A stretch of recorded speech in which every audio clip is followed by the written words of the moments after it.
Hello and welcome to episode 114 of In PS We Trust, the PlayStation podcast.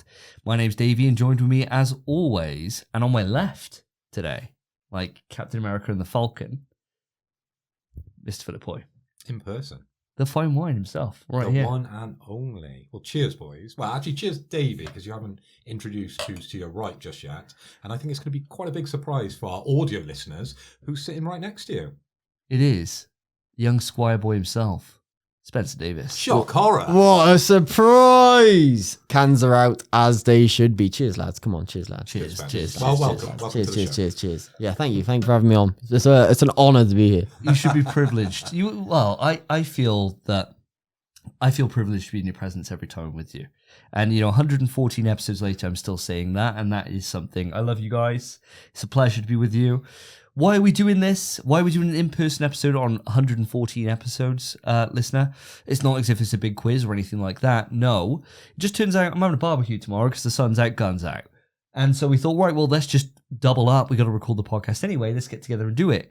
The difference is normally whenever you hear us all in the same room, you think, oh my God, we're going to be in for a really, really rough episode today. It's going to be really full of beers. We're trying to be good today.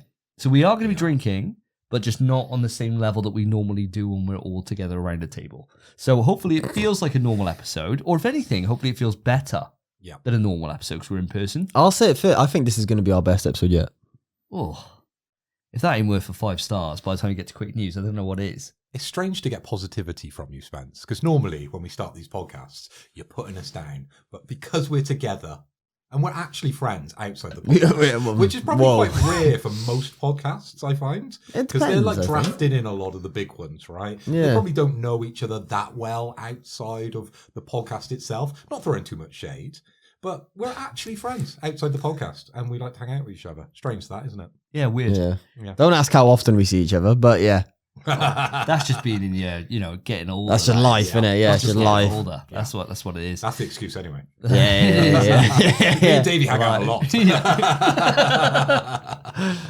We're busy, man. We're just busy doing stuff together. Oh, fair enough, man. That's fine. Hope you guys have a nice time. We do. And audience, I tell you what, you are going to have an absolutely fantastic time this episode. Some say it's going to be a juicer. And I completely concur because we have an absolutely stacked doc today for you.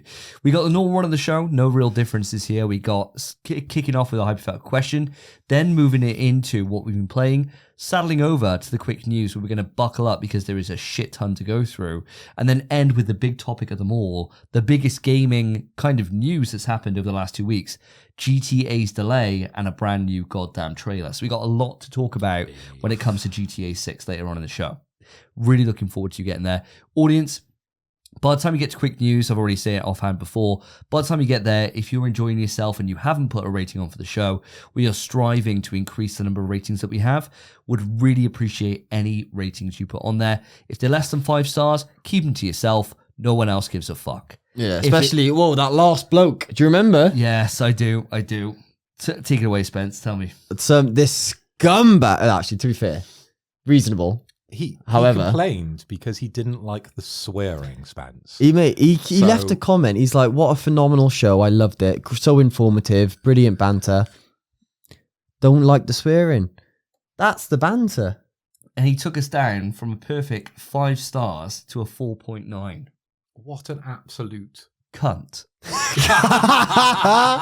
a cunt. Does anyone remember what his name was? No. Drop it right now. I'll drop it right now. He's dead to me, Spence, now. He's dead to me. Yeah.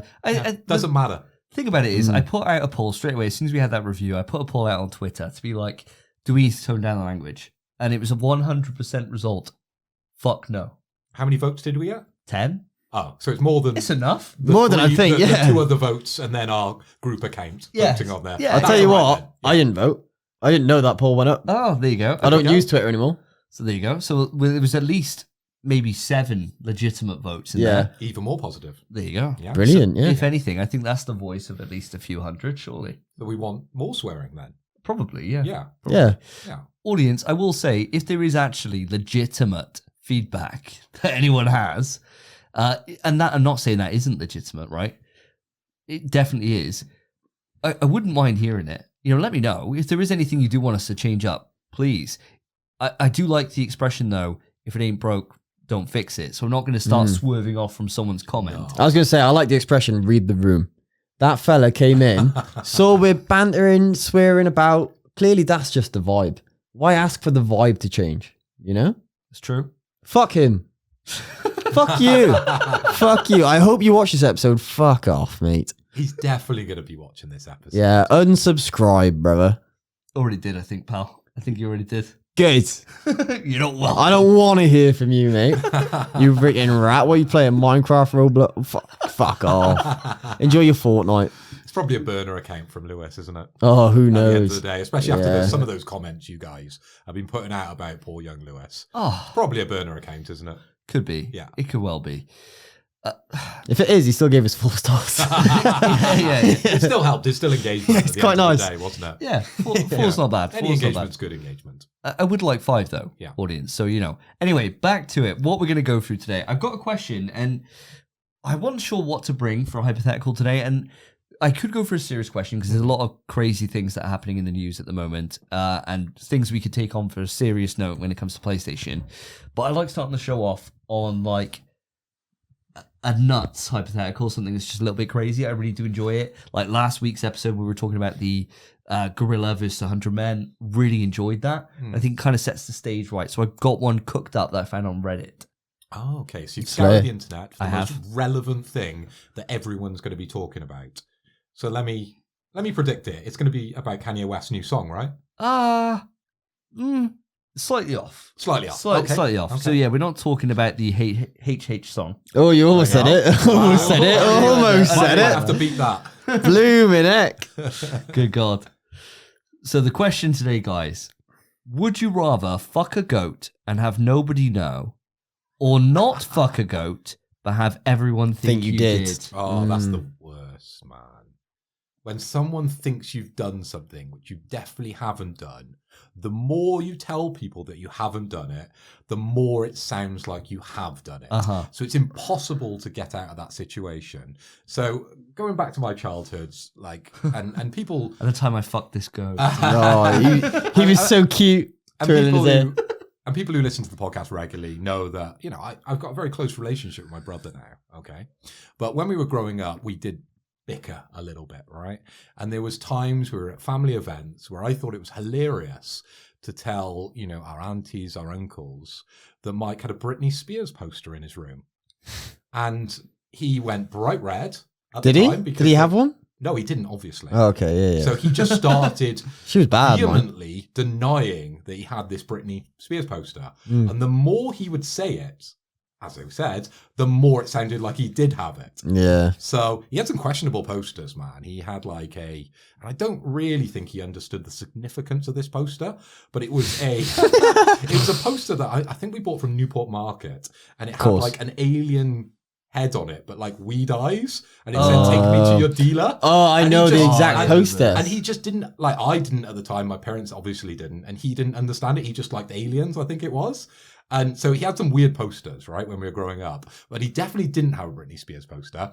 But everyone to this day, so if my aunties and uncles, you know, listening to the podcast, yeah, I made that up. Yeah. Finally come true with it. He's come out with it. Yeah. That's immense. Yeah. So I think I would probably just fuck the goat and not tell anyone. Yeah, I suppose you can die with that, Yeah. can't you? You can Yeah. just take it to the grave, don't you? There's lots of things I've done and never told people. Oh, now I want to know about Now I want to know about him, you know? You just keep it to yourself, right? Yeah, of course, man. Yeah. I mean, no, I'm an open book, man. Sure. I think I'd be on the opposite side. I think I'd rather not fuck the goat, even if people thought I did. I'd just be like, look, I never did. And even I know I never fucked the goat. And who cares what anyone else thinks? I think, like, Exactly. if you care Love what is people love think... at the end of the day. So true, mate. So Love true. is, I'm from Bristol. You should I'm write Jimmy. poetry, man. Love is love. She's the goat, man. She's the goat. But no, like, if you didn't fuck the goat and you just like, I don't care what anyone thinks, I know I didn't do it, Yeah. then cool. You know, if you were one of those people that's worried about, you know, like Yeah, one of those people that personal. leaves the house and they're like, I wonder if people are going to judge me because of my bag or because of my t-shirt, whatever it is. So if you're anyone's mum, Yes. Mm. Yeah. They're all like that. they're always. Or like when you're in school, you know, when you're a kid, I was super self-conscious all the time about random things, like thinking I smell or whatever it is. And I've got past it now, mate. Reason for that, yeah. You either adapt or die, bro. That's not my problem. You got to smell it. And so it's one of those things, like when I was a kid and I was like proper anxious about stuff. Yeah. I think I'd rather fuck the goat then at that point in my life. Yeah. Whereas right now, I think I don't really give a fuck. Like, people could think whatever they want. Doesn't bother me. The issue is, right, you think that, but then you've said yourself you have a job interview next week. If you go to that job interview and they go, you the bloke that fucked that goat? That would be wild. Oh. Yeah, how wide-reaching is you know, because it's like this rule, surely everyone thinks you fucked the goat. Everyone thinks you fucked the goat. Just like my immediate group. Yeah, but it's like something they've just got in the back of their head. So when they meet you, they go, you're that guy. Like how... it's not common conversation. It's not in the news or anything, but everyone you meet will be like, aren't you that bloke? Like how Doctor Strange made everyone forget Spider-Man and Spider-Man. Well, spoilers, but yeah. Oh, spoiler. It's old enough, I think. But it's that kind of thing where everyone just knows. They get that thought. As soon as they see you, they think, fucks goats. Oh, fuck. Where do I know your face from? Oh, you're that guy. I remember I saw you in the back end of a goat. Yes, I remember that. I swear saw you hanging off a goat. I've seen a porno with this guy and a goat. One man, one goat. I'm sure it was you. I'm sure it was you. It's like people would come into your work and they'll be like going, I was driving home late last night and I saw you hanging at the back of a goat. Yeah. Was that you? And you would have to deny it in front of them. No. In work. I get this all the time. Yeah. No. I get this all the time. You'd never say that. Yeah. People always say You'd have to be like, oh, that's weird. No. What are you on about? You'd be like, that's a bit inappropriate to bring up in a workplace. And then you sue him. Do you reckon the same thing happens to, it seems like it's coming up all the time recently, and I realise it's 2 times in the last couple of episodes. Do you reckon that happens to the 2 girls, 1 cup? That Girls. people recognise them? Not a Like, chance. why do I know where you are?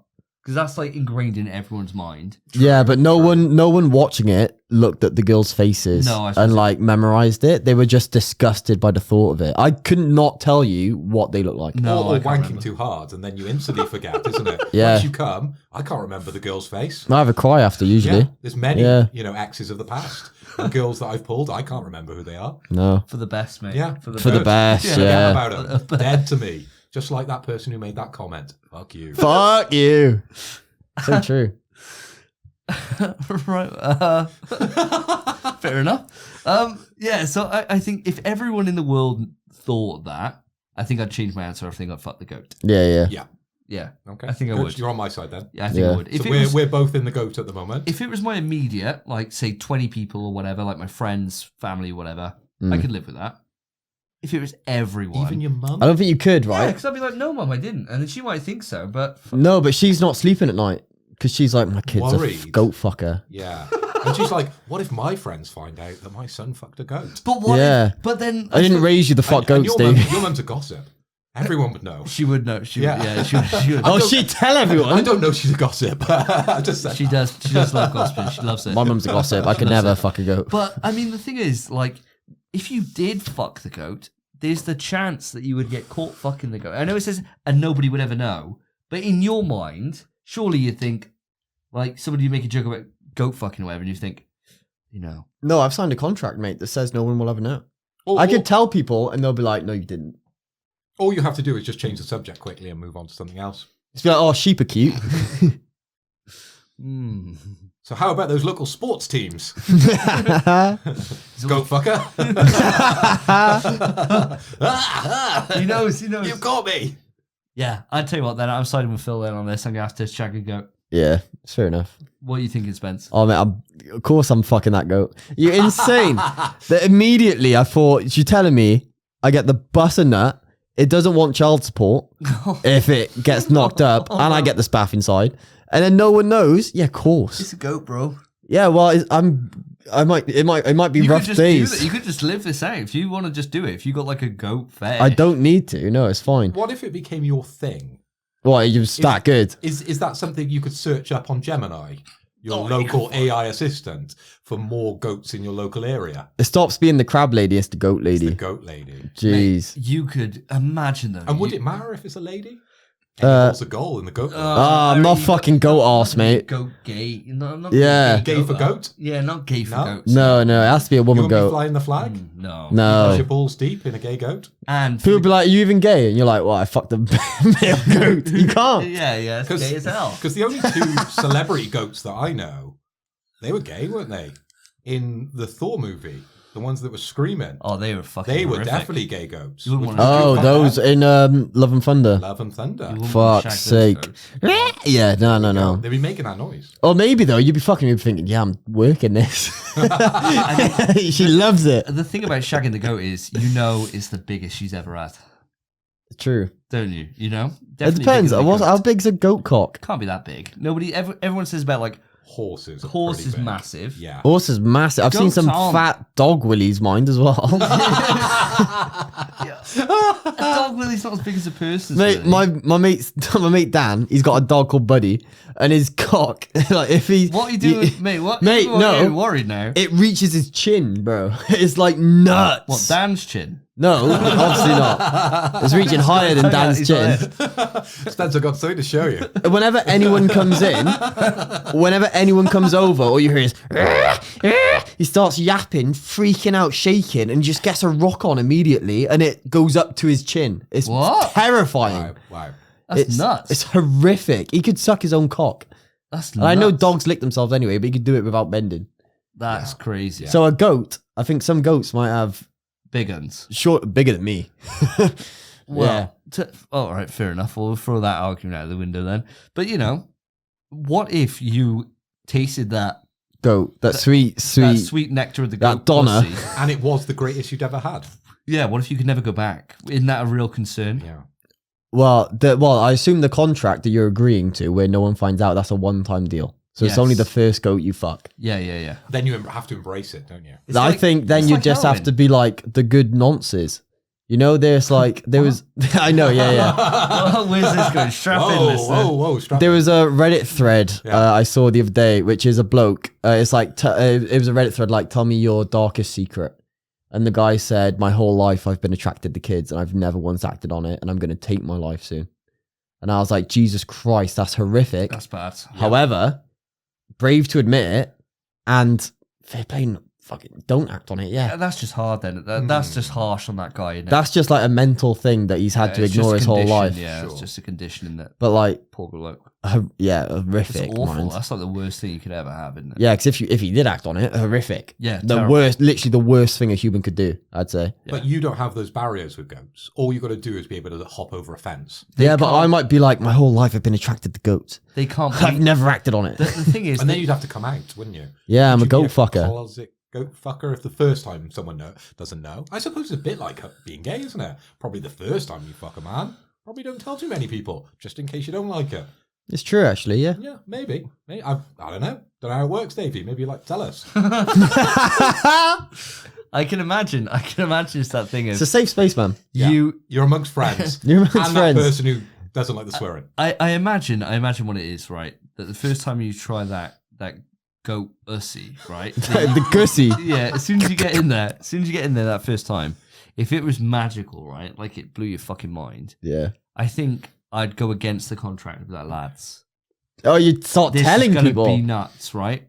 But you want to try this. Why would you want to share? Just so that it becomes more, if Commonplace. more people get in on it, then it becomes more acceptable. Right? Yeah, it's so true, man. You So can't get true. judged, though. Yeah, it's so true. Like if it's nuts, if it goes like ridiculous, then share around. You're the one. You're the influencer Yeah. of goat fucking. Yo guys, it's me and Davey Yeah. here. I'm talking about goats again. Hey, chat. Yeah, That gussy was foolish. That's, that Gussie went nuts. that's crazy. Yo, I'm back here again for another Gussie update. Yeah. This is my 7th goat. I've been touring around the UK. If you want your goat scene too, let me know. Hit me up. We got our rankings over here. We got our leaderboard. The Birmingham goats, they're off the chain. They're going crazy, Yeah. bro. I thought the women were bad, but Get your those Gussie goats. out. Maybe coming to your town very soon. Yeah, you got to do something with it, right? Like if it was fucking life-changingly good, it's your moral obligation to share that to the rest of mankind. I sincerely disagree. You take it to the grave, would you? I would You just 100. shagging- Yes. shagging goats forever. Mate, it could be the best experience of my life. You don't I'd- tell anyone. End it the next day. I think I'd jump off a bridge. If you know you're not achieving peak, if you for the again. rest of your life, you're gonna be like, man, that fucking You're with Megan Fox for the night, and you're like, "It's not the goat. yeah. She ain't the goat." This isn't Mary Lou, the goat, or whatever the name of the goat is. You're like, fuck, it's just not as tight. But you've done a goat, right? And what's stopping you? Oh, you start exploring the farm, Yeah, exploring the farm, you know. get in the zoo. You go into Ronald McDonald's farm, and then you're going 2 by 2, aren't you? This is That's what you had. You had a night in Bristol Zoo, didn't you? what? You had a night in Bristol Zoo. I'm pretty sure I dropped you off for it Oh, what a tour! Like going through at night time. at midnight. Yeah. Like fireworks and stuff. Yeah, It man. was Oh, fireworks there was that night. fireworks, Yeah. I bet, you know. I haven't stopped thinking about it since. Those lions were nuts. That lussy, bro. Wow. And next week we discuss which animal of the farm you'd like to fuck the most. Oh dear God! Right, we'd all shag the goat. Let's move on. Then, should we? Yeah. Let's move on. Let us know Yeah, let us know what you think. how tight do you think the goat was going to be. Oh God. This time on NPS We Trust, what have the boys been playing? So, guys, it's been 2 weeks since the last podcast episode, and I'm desperate to know what you've been up to in that time. Phil, what have you been playing, my friend?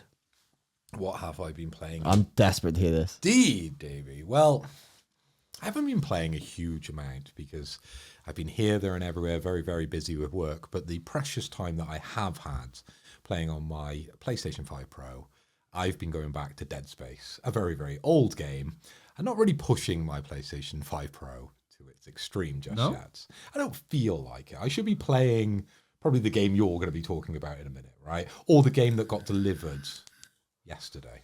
Oh, I know what game that is. Yes. Yeah, so I may have bought that game. So that might be something I'll talk about in 2 weeks' time. And I have got it. It is ready. It's sitting on top of my PlayStation at home. I was just a little annoyed that I was away at the time it came through. So I haven't been able to even unwrap it. I just told my missus to put it on top of the PlayStation, and I'll play it soon. Do you know what game he's on about, Spence? Because I do. It's about Doom. Oh, Dark Ages. I've bought Doom Dark Ages. I didn't even. Honestly, I didn't know it was out. Really? Yeah, it came out like today. Oh fuck. Yeah, I pre-ordered it. Pre-ordered it on Amazon because I had a look at all the different levels that you could buy with Doom. And normally, I don't like going collectors unless it's something like Death Stranding or Spider-Man because of the Venom character. I don't want to invest that level of money on something like Doom. Okay, but that was the only one to have the steelbook.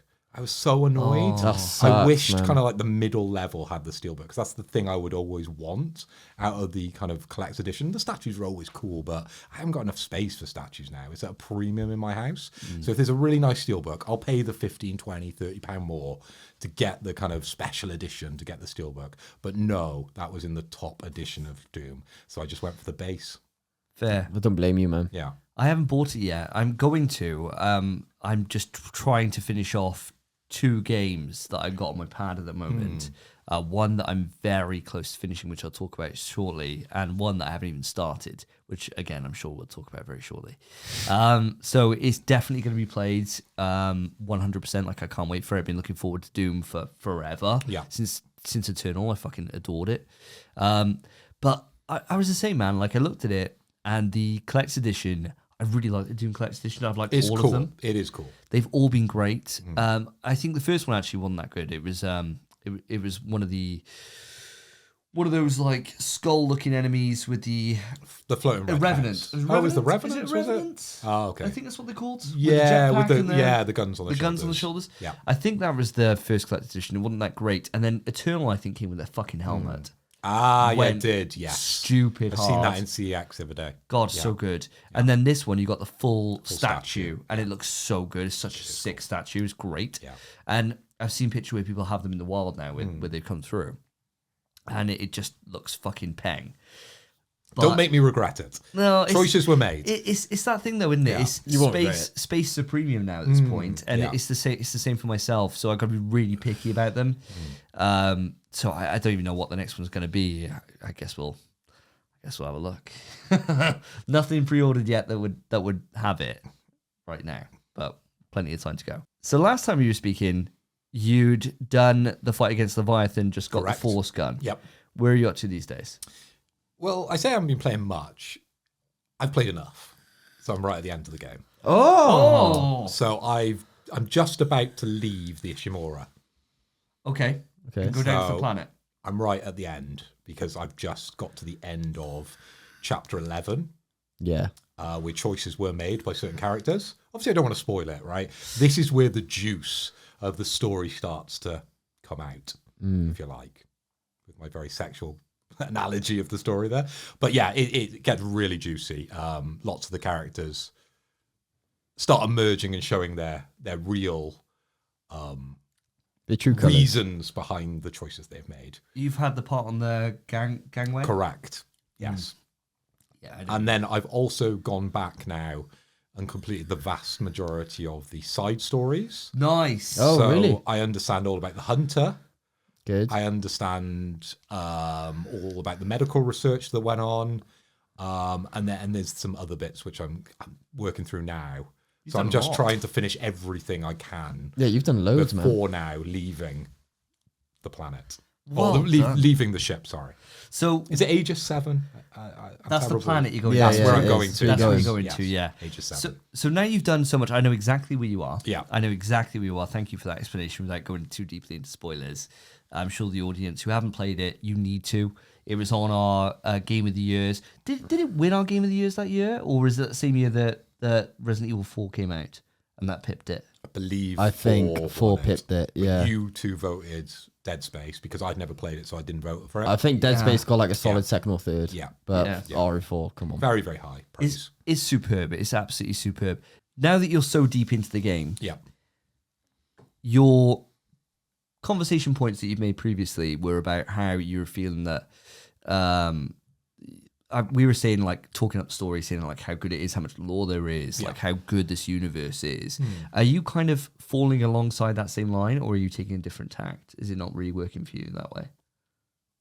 So for me, since that conversation, and I think Dead Space, it's kind of designed that way that a lot of the kind of start you don't understand, and you're kind of driven down one area of the story without giving too much away, and you believe one thing, and I think the things you believe change quite often. Yeah. In this, especially at the point I'm at, because you've kind of done 2 or 3 different kind of understandings of what happens and what this thing is for and how this affects people, etc., and who wants it. Maybe I'm giving away too much, but at that point I knew nothing, and I didn't really know anything about the story. I just thought it was very linear, but now it's opened up, and as I said, there's a lot more juice to it. So yeah, it's jumped up in my estimations and scoring on the story side.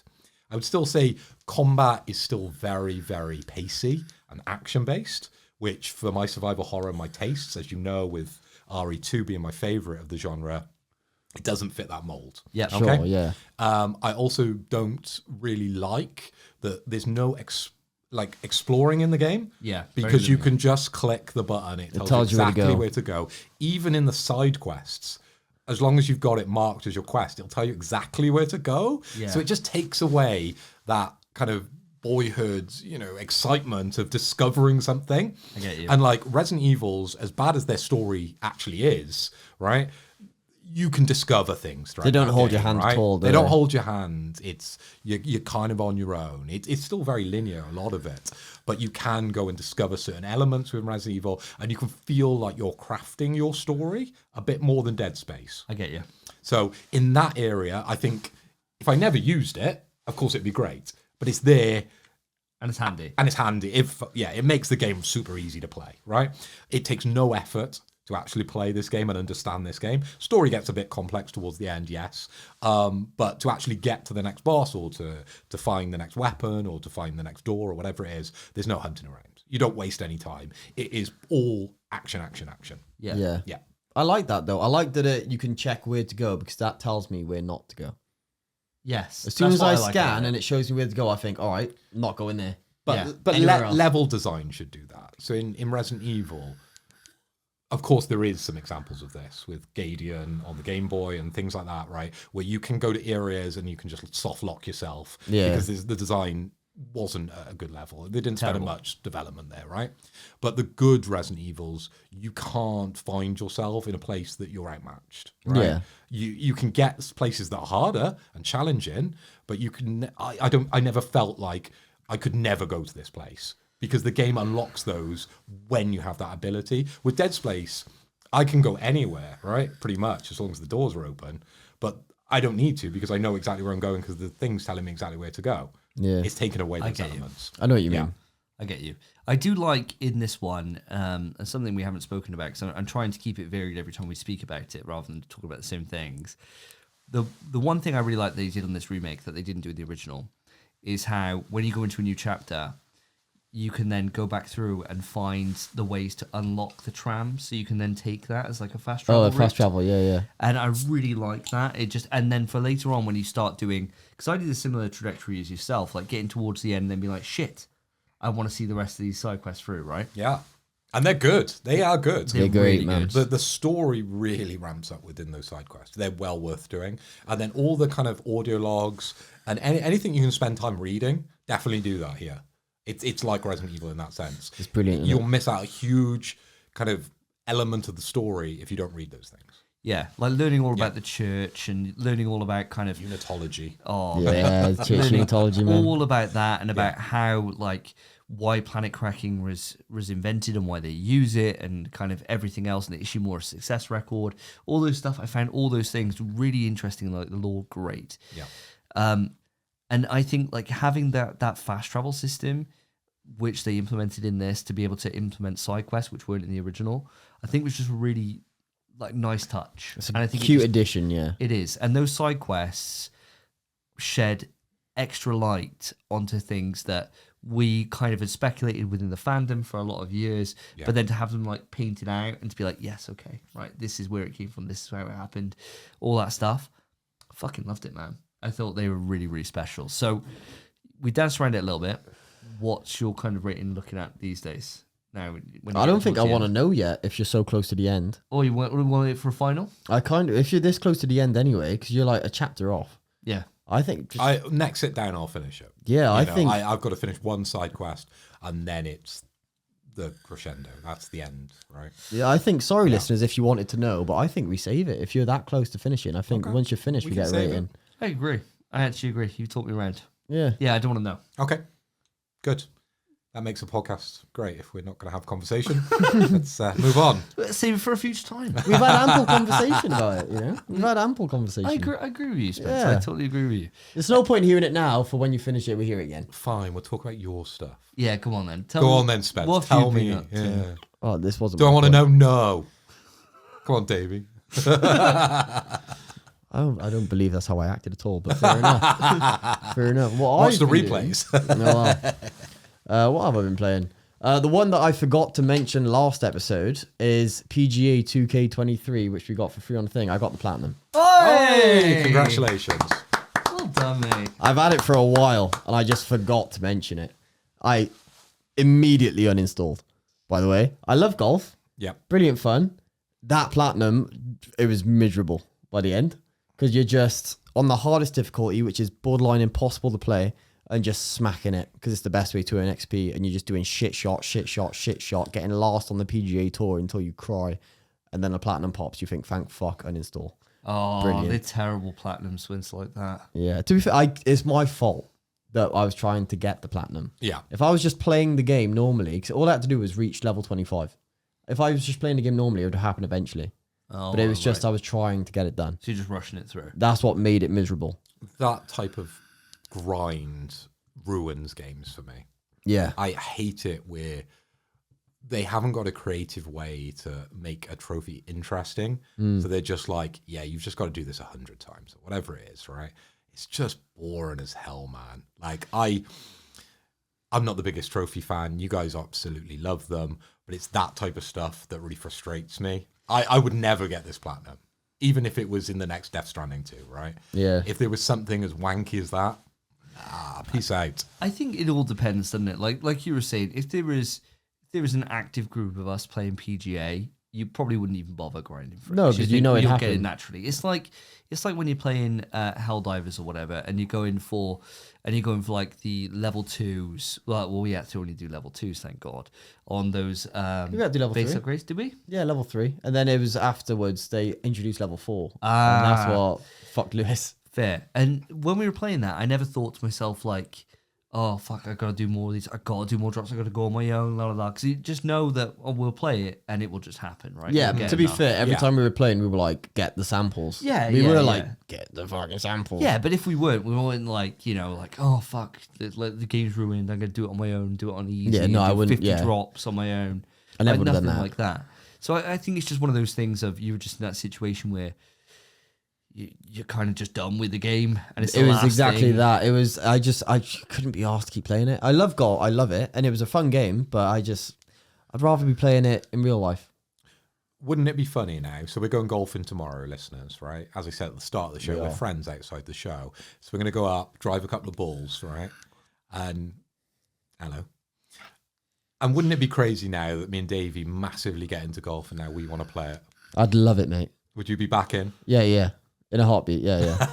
In a heartbeat. For one, games for you boys anyway is fun time, regardless. But if it's golf as well, geez. And then if you're into golf and we're all going actual golf, yeah, of course, mate. I'd be straight there. Don't be silly. I'd download it right now. Back on the PlayStation. Class. Yeah, I'd love it. Do it on your app now. I would. 100%. It's on rest mode. I could. I tell you what, it's going to take a lot. Like tomorrow's game of golf will have to be fucking life changing for me It might. to get to the point where I will want to be. play PGA 2K23. Never say never. It I'm will. hoping for the best, right? You wait until you see the tail up there, mate. Oh, that might get me. That's why you go to a golf club. That might get me into golf. Like, yeah, all right, fair enough. If this stick gets You've been more you've been usage- hearing about some of these outfits they wear up there. yeah, true. If they wear that choker. Oh, bro, if they're wearing that outfit, they can't be on the course. It was ridiculous. Dear God. Well, congratulations. So, what else have you been playing, my dude? So the other things I've been playing, Street Fighter, Balatro, same stuff. The new game, which I've only put about 2 hours into, so I can't talk about it that much, The Midnight Walk. Ooh. Ah. We had a bet on this, didn't we, Mr. Hoy? We did. I'm trying to remember exactly the wording, but I think it went something along the lines of, I bet that you guys don't play it day one. Yes. Pretty Okay. much word for Pretty word. much word for word. Yeah, pretty much. I'm glad, because I also made that bet to yourself, Davey. You did. And we haven't got to what you're playing, so No. I'll keep my fingers crossed that you haven't played this just yet. But Spence, that means I'm going to take a shot for you. I'm not going to do it this episode because this is our sober episode, as much as we are having the odd beer. It's our sober episode. Damn straight. Save it for the big quiz, but mark me down in the doc. Will do. I'll happily accept that one. Hell yeah. Tell me all about it then, mate. So the way it starts, you play as the burnt one. So I don't even know what that means, by the way. No idea. You wake up, it introduces you as the burnt one, tells you a little story kind of akin to the opening to Village, Okay. but not as cinematic, not as in-depth. You kind of just hear it. And then you find Pop Boy, who's the guy that's on the main cover of thing, and he's a bit frightened of you at first. He's a bit like, oh, what the fuck? Runs away, and it's all very cute. Clearly claymation. They've made it, filmed it, and implemented it into game, and it looks gorgeous. The whole world of it is gorgeous. Like, even the stars in the sky, you can see they're hanging on a string. Oh, awesome. It's really, really cute. So they've watched Wallace and Gromit, and they thought, do you know what we should do? Make a game. Yeah. A little bit scary. Has a bit of a twist, right? I'm assuming there's some sort of twist with light and fire, but I'm sure you'll tell us a bit more about that. But there's a spooky element to this, isn't there? There is, mate. I wouldn't say it's Wallace and Gromit. It's Coraline, if you've ever seen Coraline. Yes. A good reference. Terrifying Coraline, mate. Terrifying. But Those it's, eyes in Coraline. God, it's very akin to that. It's not, I honestly, Coraline's scarier. To be honest. You bigged that up. Yeah, this isn't that scary of a game. Yeah. But the premise is you're on the midnight walk with Pop Boy. You've got a traveling home that is like your hub. and that just wanders with you. That's like, it's a clay home that has legs that just gets up and fucking moves. like Baba Yaga. Yeah, and you Like can Baba Yaga's house. you can see it like moving and stuff in the distance whenever you're going anywhere. It's really cute, and you're just on the midnight walk trying to survive with Potboy, trying to get to the end. And the whole premise is that the darkness and the monsters feed on fire. So you're trying to, they feed on fire and you, I suppose. You're the burnt one. I guess because you're burnt, it's the same thing. They love it. But the whole game is trying to sneak past these monsters, trying to keep Potboy aflame. And he eats coal and stuff, and he loves it. Every time you give him a bit of coal, he's like, He loves it. He's very cute. He's very cute. It's adorable. And his little claymation animation. But the whole gameplay part of it is... you want to utilize Potboy to set things on fire for you. So you kind of command him. You say, go over there, and he'll do something for you. And whilst that's happening, there'll be a monster that comes because it's attracted to the fire. The Potboy emanates, and you have to kind of hide in a wardrobe or hide in a cupboard, wait for the monster to pass. Once it starts feeding on the fire, you know it's safe to go, and you sneak out and creep past. Right. How is this game controlled? Is it a point and click adventure, or do you take control of a certain character? Can you switch characters? How does the gameplay element work here? You're literally just play as the burnt one. You just play as that one character. Yeah, so you're in first person view. Yep. You can't really do anything other than run and crouch and carry stuff. So you can carry a torch. You find matchsticks in the environment, and they burn well quick, very, very quick. But you can throw stuff as well. So you basically want to utilize your fire to help Potboy, and that's it. You control yourself in first person. You can tell Potboy what to do, but that's it. You can't control him fully. Right. Okay, I get you. You kind of just point to him, say, go over there. He'll stand on it, or you point to a candle, he'll light the candle for you. But if you're lighting a candle, it gives you vision. It attracts the enemies. Oh, that's cool. It's a payoff, right? That's where it comes in. Yeah, a bit of Jeopardy. Yeah, it's very, very good. From what I've played so far, I adore it. It's really, really cute. But I'm not that far in. And you're playing this in 2D, right? Yeah, so the game has 2 gameplay modes. So you can play it. It comes on the screen with it. It's just start the game as you would on PS5, or there's another option to play in PSVR 2. And I have a PSVR 2. I'm yet to do it. I think I'm going to beat the game first and then go that way. Yeah. Is this not just a glorified protection quest? Leon! Kind of, but no. I know what you mean. You know what I mean? Like, they're my least favorite parts of these games that we really enjoy, and they frustrate me the most. Yeah, Do I want a I know what whole you mean. game where I got to worry about someone else that wanders off and their AI? Probably not. From what I've gathered from what I'm playing so far, as although the enemies are attracted to heat, I'll tell Potboy to send something on fire to attract them over. I'll get in the cupboard, because it's always just a cupboard randomly there for you to hide in. And you can like peek through the doors and stuff. And then Potboy, when the enemy comes close, just kind of shrinks up and just gets in his pot and lies down, and they just ignore him. Ah, okay. So I think it's more akin to Ellie in Last of Us, where they don't really care about her. Yeah. They're only really going for you. Yeah. So it's not so much a protection, you have to keep them alive. It's more utilize them to keep yourself alive. To keep you alive. Okay, good twist on it. I like that. Yeah. Sounds very interesting. Mate, sounds great. And Phil, unfortunately, for me, I haven't had time to play this. Get in. So it is a I shock told for me. you so. I know. Na, na, na, I know. na, na, So na. Spencer's played this because I fucking pre-ordered it, right? Like, I wanted to play. I haven't bought the game. You put money down just so you didn't have to take a shot. No, I'm desperate to play it. I'm desperate to play it. But Sure. If he didn't buy it, I wouldn't have played That desperate to play it that you haven't played it. the problem is when you're playing through Clear Obscure Expedition 33, which now at this point, listener, you're probably thinking, whoa, has he completed it? No, I haven't. I could complete it. I'm on the final mission to be able to you? complete it. Yeah. Oh, wow. How many I could hours go in? do it. I am, at this point, 60 hours in. Wow. I am doing everything I can before I get into that final area. Is that good? I cannot stop playing Wow. it. And the max level, I believe, well, there's a trophy for it, is being level 99. And I'm on level 85, around about there. And I've done no grinding, nothing like that. It's just been a case of me going in and I'm looking for whenever it says danger.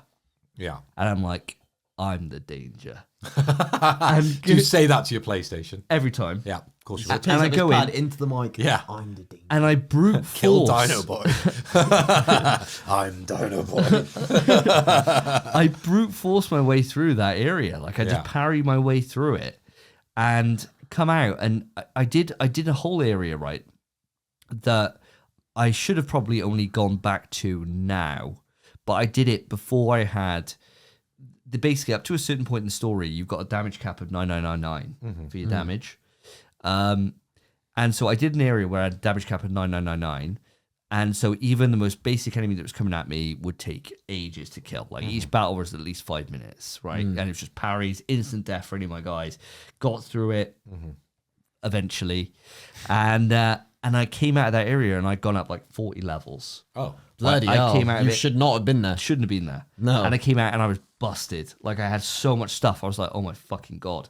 And then what would happen is, and this has been quite a regular occurrence with my playthrough of Expedition 33, Yeah. is that because I've been doing so much exploration and putting myself in these really challenging situations that I shouldn't be in, that the game's telling me you should come back here later. Yeah.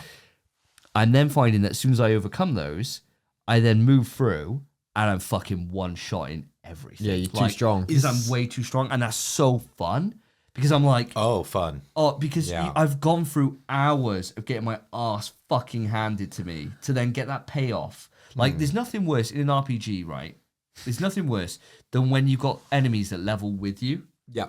because it takes the whole point of the grind away. Persona, yeah. Yeah, what's the point in fucking grinding if everything's going to be my level? There's no benefit. The whole point is you want to get to the point where you can fucking wreck shit, but you got to go through hard to get that, right? And what I'm finding now at this point from doing these other areas that I'm in right now at the end of the game is that these areas are set up like the area I just done, and for Maloon and those people that I know that have already completed the game, you'll know what I'm talking about. I went to an area and it had the danger thing, of course. Went into it and I'm still like level 80 odd. I thought, danger at level 80 odd, this is going to be nuts. And do the entire areas, four bosses I had to beat those. And then I go to unlock this door and it says, you press like X on it or whatever. And the door starts to open. It goes, you feel this emanating power. Are Yeah. you sure you want to proceed? That's the It's end like, game. yes. And it's like, are you sure you're going to face something you've never fought before? Yeah. And I was like, yeah. Got in there, fucking smoked its ass. Right, so fast. Like, absolutely fucking obliterated it. And I was like, oh, okay. So I feel like now, unless I find something else, and people online are saying about someone called Simon. Yeah. I don't know. I think I know who that is from story-wise, but I haven't met that person yet. Right. He's the game's Melania. Oh, right, okay. Is he? That's what I'm I asking. believe so. I've heard people talking about, like, wait till Simon. Whenever I see someone saying, like, I've just beaten Act 2, and they're like, wait till Simon. So maybe that's the thing. I haven't fought this person. But everything else I've fought so far, I've had either a great challenge or I felt rewarded for the amount of fucking dirt I've been through and grime. And one thing I'll say about this game, because I don't want to spend forever here, is that this story, as much as I thought it was nuts in Act 1, Maloon messaged me after he listened to the episode, and he was like, I know where you are, just wait. He was fucking right, man. It gets better. It just gets better. It hasn't peaked. Every time I think it peaks, it gets better. And it's happened consistently now, over 60 odd hours. That's crazy. It's been fucking incredible. It's been absolutely insane. I'm still sticking on a 10 out of 10. I still think it's if anything beats it for Game of the Year this year, I'll be fucking amazed. It's wild how good this is. And I haven't even seen the end. So next episode, I reckon I'll have had the platinum and I'll be done. And I'll be sad because I don't want it to end. That's why I'm not doing the final mission. I'm doing everything else. I want to do as much as I can before I get in there. Because I know I'm going to fucking wreck whatever it is in one shot anyway. Yeah, of course, yeah. But Because it's- you're over leveled. You're playing it I'm doing the way you would play this game on hard, basically. Yeah. Yeah. You're not playing like your everyday PlayStation player, right? Where they would see danger and they would think, it's the game, in a way, telling me I shouldn't be in this zone. You thought, fuck it, I can have this because I play Dark Souls. I get. It's just more so that thing of I know that the game's not unfair, so it's just a case of if I parry, I can still enough, win. I can win. Yeah. Even if I'm not doing the damage, even if the battle's 20 minutes long, I can still win.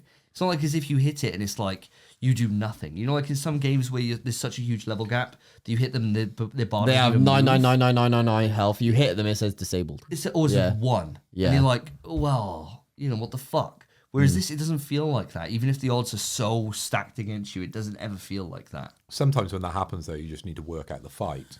Because I ran into this when I was traveling recently. I was playing or finishing Chrono Trigger. So I got to the end boss. Oh, nice. Oh, you finished it? Yeah. There's a certain rotation to the way you kill the minions to be able to get through. Otherwise, you can't damage the main boss. Yeah. So it's kind of stuff like that sometimes is built into RPGs. But no, I get you. Like you've gone out of your way to kind of falsely level yourself by doing the extra hard stuff. But most people, I don't think, would have approached it in that way. No.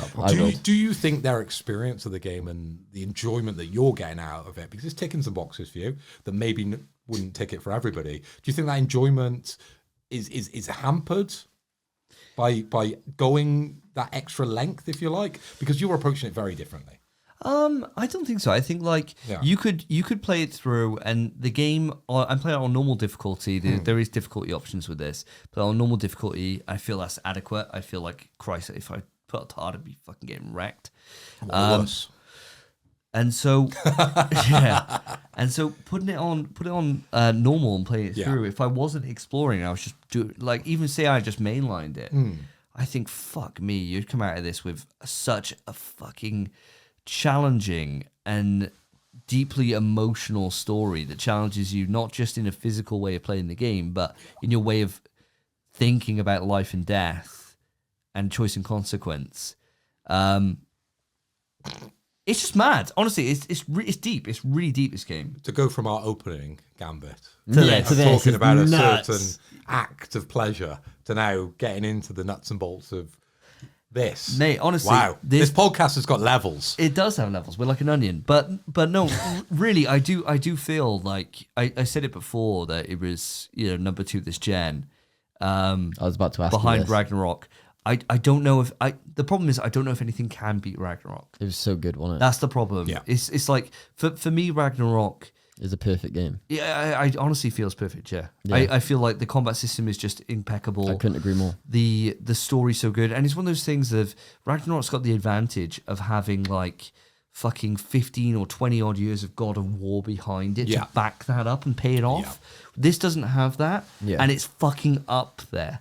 Like that's the crazy thing about big. it. It's huge. It's massive. For a new IP to impress that badly, there's got to be some substance there, hasn't there? At the end of the 100%. day, you're getting a lot of enjoyment out of it because it allows you to challenge yourself. But the average player, as I've been trying to shoehorn into this conversation, probably wouldn't have gone down that route, okay? But then they're coming out rating this game as a 10 or a 9 as well. Yeah. So it's got to be a very, very good game, hasn't it? Yeah. At the end of the day. I think it's just got something for everyone. And I think even for you guys, like the only thing that's going to stand in your way of playing something like this is time. Time. Like, I think if you mainlined it, you could probably get it done. I think they say like 20 hours or whatever, but I don't think you'd want to. No. Like, that's the thing about it. Like, It's that when you good a start it, you'll be in. And then you're thinking 60 hours or whatever. The rumors are that Death Stranding 2 is at least 60 hours. I've heard that. At least. Yeah. I've heard rumors of longer, but it's going to be up there. So this is the thing. Like, how many of these kind of experiences can we get across in a year, Me, personally, not many. So Yeah, that's the thing, and you got to pick your poison. But I'm still sticking with it. 10 out of 10. From what you're saying, or from what you've just recently said, so as a solo game, not counting like franchise history, this is better than Ragnarok. If it didn't have, you can't do it that way though. It doesn't work. no, that if way, it didn't does have its legacy as a solo game, it's I know it's different. I know it's it's hard impossible to for say. me to know. I know what you mean, but like as a franchise, it's weaker. As a solo game, The problem is that I can only speak from my own experience, right? I know. And I can't imagine playing Ragnarok not knowing what I know about God of War. exactly. You know, like, I get, like, when people say, like, ignorance is bliss, right? And you could be like, well, if you don't know something, you don't know it. But when you do know something, trying to remember that you don't, trying to think if you didn't know it's impossible. I don't know how you think about that. Like, it would be like playing, if somebody said, oh, do you like Metal Gear Solid 4? And me trying to imagine what would happen if somebody played that game through without playing the rest of the Metal Gear series. Like that game is built upon. You need to have played all of them to play MGS4. Like it's so built into it. I can't picture that, like Ragnarok I think would stand on its own even if you didn't play a God of War game. It would, I think it's fucking incredible. It would. Combat system would, story would pay off, you get all the main points. It's just the start of the story, you'd be like, what? But that's it. It's the moments in Ragnarok that are heightened because of Kratos' path that he's been on. Yeah. That's so fucking good. Like, I always think, and this potentially a minor spoiler, I don't mean to, but when you blow that horn in Ragnarok, is like an end game level fucking moment. I was about to say, minor spoiler, the end of the game. Yeah, but they won't know. Nobody knows. If you were listening to it, you wouldn't know what that. You wouldn't know what the context is, right? But that's like an end game level moment. So good, by the way. Like one of the best moments I've ever experienced in a video game in my life. Like one of those things that I was just every hair on my body was just up, and I was just like, oh my god, like it's so fucking hype. And you're just going through those portals, man, so good. Like so many great fucking sick moments in Ragnarok that are then heightened because of the previous experience. I think that's why it's still my number one, but that doesn't take away from what Clair Obscur does. We're talking about my second favorite game of all time in Ragnarok here, right? Yeah, of course. Like, I get you. Yeah. I don't know where this comes. I'm not like Lewis would be able to sit down and reel out a top 15 games he's ever played in his life. I can't do that. Not off the dome. I could only ever do a top 1 until Ragnarok, and then that was a top 2. Yeah. So I don't know if Clair Obscur's a number 3. I doubt it, but I don't know. It has the legs to be there. It definitely would be in the conversation. There's very few games that I give a solid 10. Yeah. End of the day, you've got to complete it, I think. Yes, we'll see on the end. Yeah. Most games we give ratings for, we can accept that we've put a good amount of time into it and we can give it a rating. But I truly think if you're going to be giving it a 10 out of 10 or you're going to say it's your favorite game of all time, you need to have played everything in that game. Yeah. Like me for Death Stranding, that has become my character, as you said, over the time we've been doing the podcast together, because I mention it so damn much. It should be our button. Yes, Joe Thomas, you are right, because I talk about it too much. But I love it because I played every moment. I know everything about this game. Ragnarok for yourself, it's the same way, right? Yeah. If you didn't complete the game, I wouldn't accept that from you. No, yeah. If it's in your top 5 games of all time, you haven't beaten it. You have a joke. Yeah, it's madness. It's madness. That's ridiculous. Yeah. It happens though. I know it happens. Yeah, it happens too frequently, mate. Yeah. People talk shit though, and people give opinions on things that they've got very little time in. It would be like me sitting down and giving an opinion, like a really, coming in and being like, "Oh, Minecraft shit," because I've watched Cassian play it for. Yeah, having never experienced it yourself, beating it, put time in it, played it with friends. No. Yeah. I was listening to TalkSport, right, when I was traveling into work, and randomly they started talking about video games. I don't remember why the context, but it like the end of the conversation happened. They were naming their favorite games of all time. Right. What games do you think came up? Okay, so you've got Darren Bent, who used to be a footballer, like pro footballer, and you've got like a football reporter who primarily talks about the Bundesliga over in Germany and knows a lot about European football. What video games did you think they picked out as their favorite games of all time? COD Modern Warfare 2. That wasn't in there. I thought that was going to come up. Oh yeah. I'd have 2 straight guesses. Go for it. Last of Us. People love Last of Us, even in different communities. People love it. And Halo. No. Neither. So the guy, the reporter on the Bundesliga, he was a bit more clued up about video gaming, but he went down the route of Horizon. Oh wow! What? It's his favorite game of all time. And he said Zero Dawn. Play something else. And I was like, wow. That's madness. Wow. Favorite game of all time. And then Darren Bent turned around and went Golden Axe. Never. Shut up. And Golden I was like, mate, that's not even a game. We're talking about experiences here. He just hasn't played a video game since 1993. You've just enjoyed Golden Axe a few times. Yeah. That's such cat. But equally, we probably couldn't talk about football in the same way they do. No, obviously not. No, it was just an interesting perspective on video gaming. You've just got to realize that, we are that 1%, I guess. When it comes to video games, we are that hardcore, if you like, that spend and live and breathe video gaming. So we know these things and we should know them inside out. And when we give a top 5 or we give a favorite or we give it a 10 out of 10, there's something behind that. Yeah. It's not just my favorite game's Golden Axe. Golden Axe is in. It's a wild one. And then he goes, "Oh no, Streets of Rage." And I was like, bro. Yeah, he just hasn't played a game since he was a kid. Clearly. Yeah. I'm not gonna lie, Streets of Rage and Golden Axe, fire, by the way. They're great games. Great games. Are they in my top 5? Fuck Of no. all time. Yeah. Man. Like, Streets of Rage 2 might be quite high, but it's not in the top 20. Even if you're just looking at Sega games, right? Ecco the Dolphin. I love Ecco the Dolphin. And I'm foreshadowing a future news item there, but like Sonic, these type of games you would probably Alex hear, Kidd. come up higher. But he just went for those games. Altered Beast? I did that thing where I went, God, roll my eyes. Terrible. I've become that person now. I feel that, Yeah. though. Yeah. No, it's cringe. It is there's, cringe. There's certain things though in there that everyone's got their own opinion. Everyone's entitled to their own opinion. But course. there's certain opinions that are just fucking shit. So true, man. So true. People can have their own taste, they're entitled to them, but that doesn't save the fact they got a shit opinion. No. Yeah. Or shit taste. Completely true. Some people come up with some games, man, that'd be in the top 10. And I'm thinking, what the fuck? Wild. How does that even remotely get there?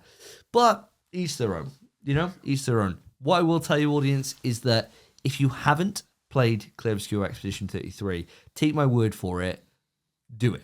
The hype is not wrong. If anything, I think the way I described it to you, Spence, when we were talking about games the other night, is that the hype's loud for this. Yeah. The hype's underselling it. It's better That's what than you said, everyone yeah. makes out. Wow. People say it's like fucking greatest game of the year. It's fucking up there with like some of the best I've ever played. It's fucking fantastic. Do it. See it through, audience. And I will report back next episode, hopefully with a shiny little platinum under my belt, which we well deserved. And I'll let you know the final kind of thoughts and the final wrapping up of this story, because it's been one fucking hell of an emotional ride. Hell yeah. Let's do it. And with that, audience, we'll move it on to the quick news. Quick news. Quick news, guys. Welcome, listeners. Welcome, viewers. You have made it through to my favorite part of the show, quick news. This is the part of the show where we like to challenge each other and spice up the normal run-of-the-mill podcast reading of news verbatim.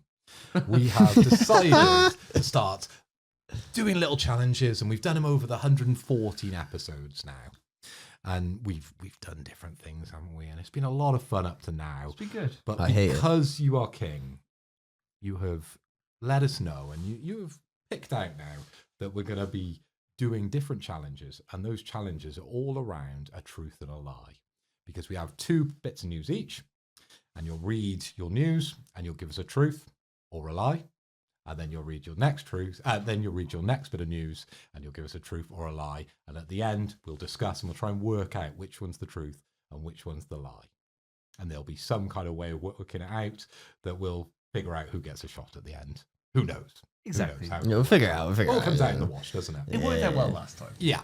It worked out well last time. It'll work. It happens, doesn't it? It'll work. Someone's having a shot. Yeah. That's all you care about, innit, listeners? Yeah. Someone's having a shot. Exactly. Come on. Exactly. Okay, now. So, Spence. Start with him. Oh, okay. Davey, as we don't normally do, Okay. I'm going to come over to you first, and I'm going to ask you for your quick news and your truth or a lie. Okay, so starting off with my truth and or lie. I was once bitten by a penguin. Why? Okay. All right.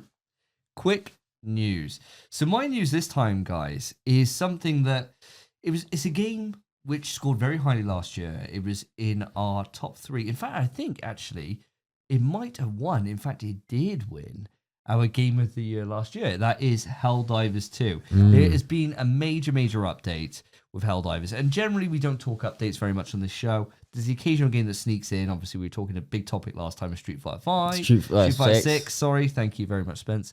And about its new balance patch potential. But Helldivers has had a big update. So the last time we all came back to Helldivers was on the last update when they introduced the Illuminate.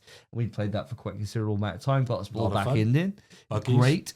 Absolutely fantastic. Yeah. Huge balance patch had just come in.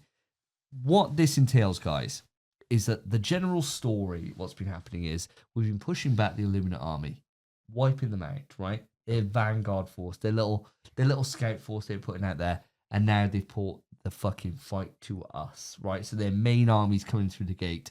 And what that means is that we now have brand new enemy types for the Illuminates, namely the Stingray, which is jet fighters that provide Illuminate support from the sky, targeting Helldivers and lining up devastating strafing runs. Think of them, when I've seen people posting tweets about this, they're eagles. Eagle strikes from COD. For them. Shit. Jesus, so you can't shoot them down, it just happens. You can. Good luck, though. Yeah, I was going to say, how fast are they? Like, they've got to be quick. Seem pretty fast, yeah. Fuck that. No. The Crescent Overseer, which has the ability to lay barrages on Helldivers in cover.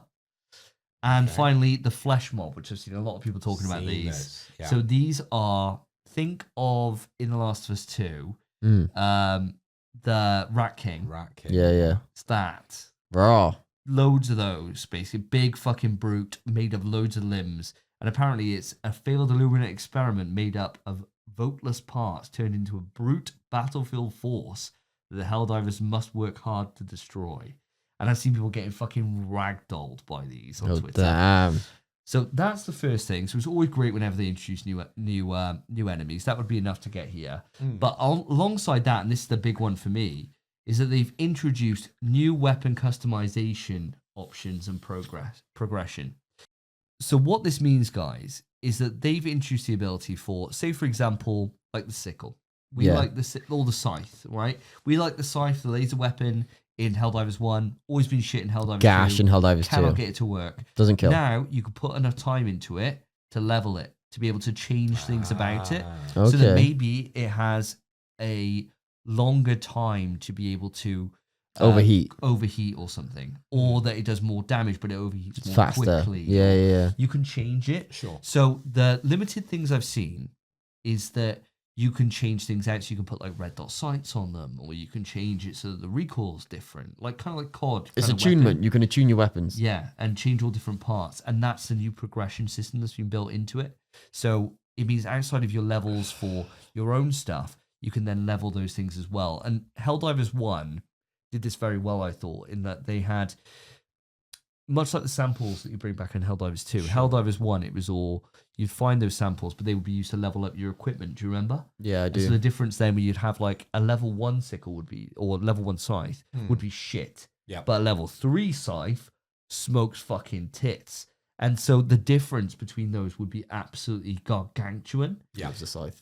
I don't know how much difference it is here. Okay. Because, spoiler alert, I have not played Helldivers 2. I haven't gone back to it yet. No. Clear Obscure's up that ass. Clear Obscure's fucking taking all my time. But this is major fucking big news. I want to know what you feel about it. But one last thing to give you. It's a small thing, but I think it's quite nice. We were saying before, when they did the crossover with Killzone, why isn't the store there? I can just pick through anything I want, buy whatever I want, whenever I want. Why do I have to? Yeah. Why is it going on this fucking rotation all the time? Yeah. And they were saying, "Oh, we are working on it. It will come in. It's in." Good. So you can now look at any armor piece that's come out that's been in that store and left. Yeah. And now you can find it and buy it. Hallelujah. Hallelujah. Been waiting for that since so the it's start of this game. Yeah. Well, the first rotation. Because as soon as you miss something, it's that fear of missing out. FOMO. You had the Killzone outfit. And as much as I wasn't a massive Killzone fan, it looked fucking great, right? I wanted it. I had enough cash in the bank to buy it, but I just couldn't buy it. And they must have lost lots of opportunity to sell and upsell, and earn a little bit extra on the Helldivers side of things. They missed out on some revenue there, I think. Especially when you think it's an online multiplayer game. You come in with John Helldiver, who just comes into your lobby and he looks fucking slick as fuck, and you think, whoa, I want the armor piece. Yeah. It's not in the store. I can't get it. You forget about it, right? Whereas if he was there, you'd be like, Jesus Christ. That's the thing, though, what's your mate. armor? But that's the secret to it. It's a seasonal store. They've nicked it from Fortnite, really, where it's in the store for a limited time, so you're going to impulse buy it. You will. Whereas if you know it's in the store, you'll be like, oh, I'll pick it up next week. Oh, I'll pick it up next week. And then you just never end up buying it. It forces you to buy it if it's seasonal. So the way League gets around that is discounts.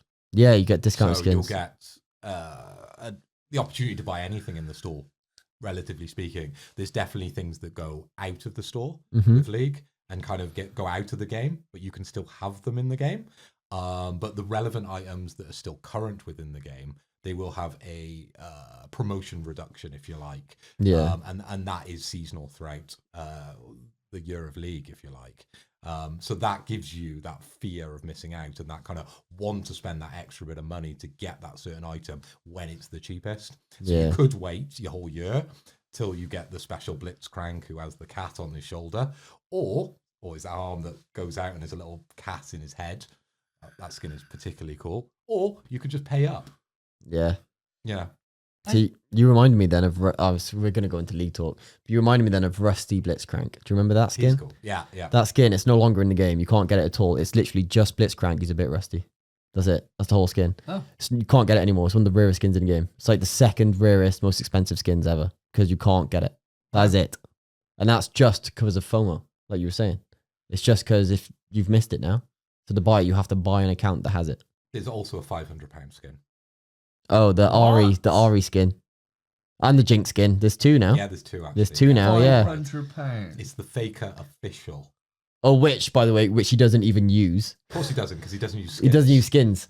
So he got his own skin in the game, and then at a tournament, he just didn't even use it. And he got interviewed, he's like, why not? He's like, I don't use skins. He doesn't care. So what they do, whatever team wins the World Championship, and this year it was T1, I went down to Wembley, watched them lift the cup. They get their own skin in the game. It's been T1 a few times, to be fair. So T1, which is the team Faker plays for, he's got a few skins in the game. His latest one is £500. £500. Yeah, and then the other one's the Arcane Jinx skin, isn't it? Yeah, because Arcane was so damn famous. But anyway, we've gone off on a bit of tangent. Yeah, we have gone on tangent. Probably not the best way to handle premium skins, but that's an example of how League does it. But I really like the way they include the fearing and missing out by giving you that reduction in the skin. So maybe Helldivers, developers, if you are listening. Yeah, Arrowhead. Yeah. Do it. Borrow that from League. Yeah, 100%. It's a great way to do it. I personally like the idea that just having everything available at all times is great, right? And like, sense. Especially in a game like this where, as I was saying, you could just join up with some random guy, they got a skin, you just think, fuck me, I want that, and buy it. Yeah. Like, it's a difficult thing sometimes. Like when I took the gamble on the Hellgas stuff because I fucking love Killzone, right? And I was fucking chuffed of the crossover. But I didn't really know how it would look in person until I had it. Yeah. And then as soon as I had it, like you, Lewis, Spence, all of you were like, fuck, that looks great, right? Yeah. And it's one of those things then you think, fuck, what if we were all Hellgas? It would look sick, right? It would Yeah. look cool. Yeah. So it's one of those things that seeing it in motion and seeing someone actually have it, and you can think, I kind of do like the look of that, Does any game allow you to try before you buy? I know World of Warcraft had like transmog where you could like almost have whatever item, but you could make it look like whatever like you Diablo. wanted it to look like. Yeah, transmogrification's been about. But that's slightly different. I'm talking about like a try before you buy. So Well, you maybe get it for like one map or something. Transmog also only works with weapons you own. So you could have a weapon and make it look like a different weapon you own. But you can't make it look like one you don't. No. So try before you... I don't know, other than... A good idea, though. Maybe. I suppose, in terms of cosmetics and stuff, not really. Other than like maybe like rentals in Street Fighter 6. Yeah, that's more for characters, though, isn't it? That is characters. But yeah, there's not really one for colours at all. I think it'd be a good idea. Yeah. Limited, though. Yeah. I just have it like in Helldivers or whatever. You'd have it that you're on your ship. When you're on your ship, you have it for an hour or whatever. Yeah, one rental maybe every month or something like that. It comes, say you buy one of the premium packs, it comes with an outfit rental as well. Something like that. Like every 10 hours spent on a character, you get an hour of the skin. Or something like that. Just so it like encourages you to earn costumes of it, right? for your popular character. That idea of try before you buy, I think, could be quite powerful for skins because it is that, how cool is it going to look if we're all together doing this certain thing, right? But then maybe you get satisfied by it and you don't buy it. I don't know. That's the thing. That's the issue, mate. That's probably the issue. Yeah. Interesting one.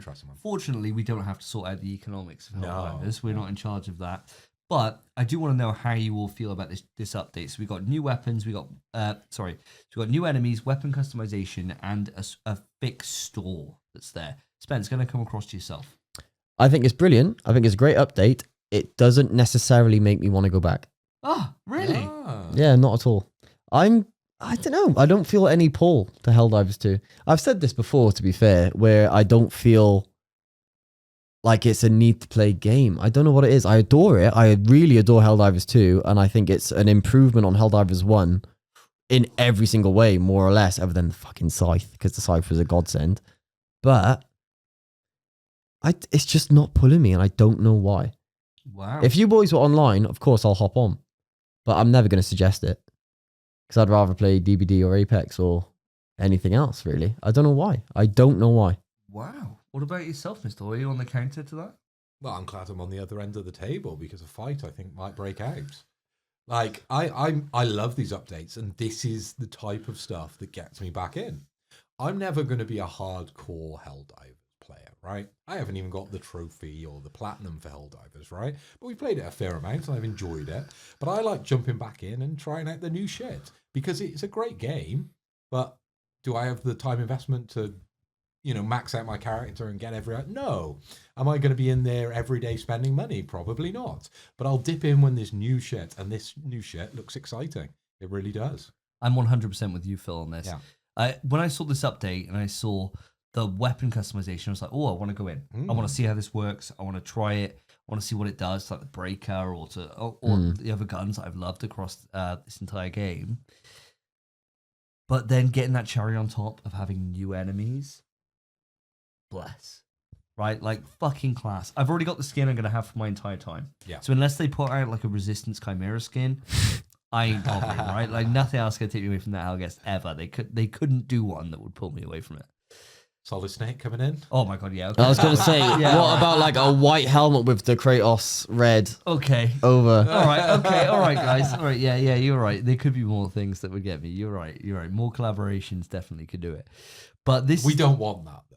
We spoke about on the last podcast. I think we just leave it there. yeah. I mean, I wouldn't mind. I'd buy him. I'd buy him. Yeah, I'd buy him. I'll Tell you buy what, yeah, don't do him, but I'd buy him. Yeah, I'll buy him.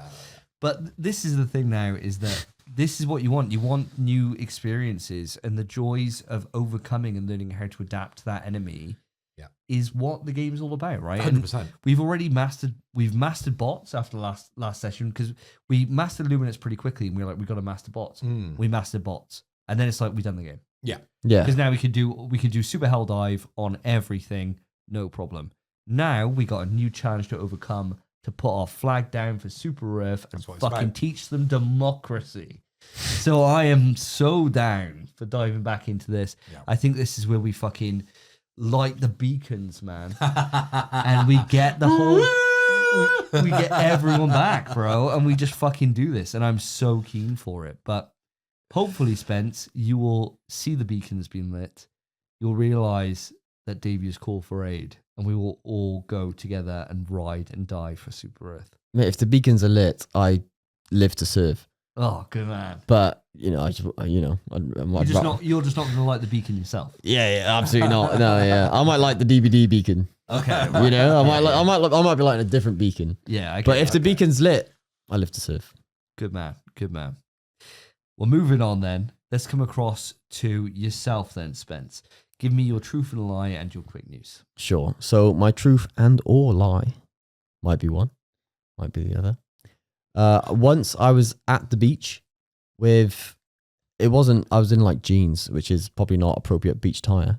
Okay. And I got because I was trying to change out from my swim trunks, got my foreskin stuck in my zip. Ooh. Okay. Quick news. So, lads, listeners, ladies, if you're there, hello. Jesus Christ. Clip it. Jesus. Don't clip, my missus would be fuming. My missus, if you're there, hello. Ignore everything else I said. Once again, as always, I am bringing you the PlayStation Plus game catalogue, this time for the month of May 2025. And the games are as follows. We have Sandland, PS4, PS5, from the creator of Dragon Ball, mind. It's supposed to be good, that. It's supposed to be good. Soul Hackers 2 for the PS5. Five Nights at Freddy's Help Wanted Full-Time Edition, PS4, PS5. I know that's a great one for speedrunners. Battlefield 5, PS4. Stalker Legends of the Zone Trilogy, PS4, PS5. That'll be really good, by the way. Grand Blue Fantasy vs. Rising PS4, PS5. Humankind PS4, PS5. Story of Seasons: A Wonderful Life for the PS5. Gloomhaven Mercenaries Edition PS4, PS5. And then for the premium catalog, we have Battle Engine Aquila. Mate, new one for me. I'd never heard of it. Yeah, I think it's Battle Engine Aquila. PS4, PS5. If I pronounced that wrong, let me know. If not, it's is what it is. Fuck off. But what do you lads think of the new monthly games of May? What do you think of Sandland? Are any of these standing out to you boys? Davey, you look like you've already looked at this list from what you said about Sandland. Yeah. So I'll come to you first. What do you think? So Sandland was a game that when it was first announced, I remember it being shown, well, the first time I heard of it anyway was a Summer Game Fest years ago. And it was, Akira Toriyama, so you're thinking, okay, right, well, that grabs my attention straight away, although I haven't played... Dragon Quest. Dragon Quest, yeah. So it's like, well, I'm obviously not, hitting that into it, yeah. Does, right? But it looked interesting enough, and all I've heard over the years is that it's really good, this. Like, that it's really fun and really, really good. However, I'm still not sold on it, right? Like, I don't really care about Sandlands. I think, yeah, cool. The things for me on this, I think this is an average month. I think actually probably less than average. But there's two experiences here that are fucking kick-ass for me. The first is Stalker, Legends of the Zone trilogy. I've been wanting to play the Stalker games ever since we saw the Xbox Direct or Xbox E3 or whatever it was, where they showed the new Stalker game on there and it looked fucking great. I can't remember the name either. They're quite forgettable, aren't they? yeah. The Xbox shows. Oh yeah, the Xbox Showcase probably or whatever it is. I don't know. Fuck knows. It all blends together, Who doesn't cares? it? I want to see the games they're giving us. So the Stalker was on there, and it looked great. And I thought I've never even really heard of this franchise before. So now to have the opportunity to go in to play a whole trilogy of games is superb. So really, really happy with that one. Grand Blue Fantasy vs. Rising is apparently a great fighting game. Yeah. Like really, really good. And with a fighting game, it's always one of those things of PS Plus and PS Plus Extra are perfect for fighting games. Because like we're doing this weekend, we're having a barbecue and fighting games weekend, it's an opportunity to download all these games that you've already got and that no one's played and try them. Yeah. When you're all at an equal playing field. Like there's no point in us playing Street Fighter 6 when we've got hundreds of hours and Phil's got like 10 hours in, right? Like there's just no point. But if we guys still can't beat me, so you may as well give up. Yeah. I don't want to get beaten by you because then at that point I have to physically just unplug my controller and leave, right? And it's your house. Yeah, where you gonna go? You got nowhere to go. You own my house then at that point, and I'll still pay the mortgage.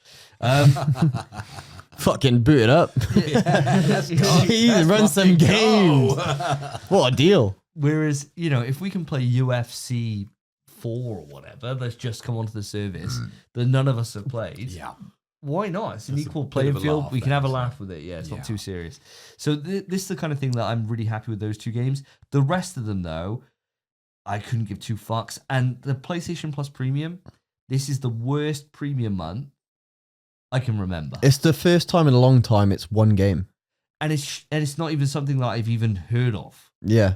And it's not like as if, there's probably people out there screaming into their fucking radio, oh, you haven't heard of Battle Engine Aquila? No. I've been playing PlayStation since day fucking Play one. something else. I don't know what the fuck is this. Like, how do you go from having absolute classics that everyone knows to then Battle Engine Aquila? And sure, this could be goated. Do you want to guess the Metascore? On Battle Engine Aquila? Well, has it got one? Let's find out. Older games don't have one, surely not. Not this old. It's got reviews. I bet it's fucking sick now. It's got a Metascore. Do you want to have a guess? It's got to be good to be in premium, surely. You'd think. I'm going to go low. I'm going to go 72. I had 64 in my head. It's a 76. Oh.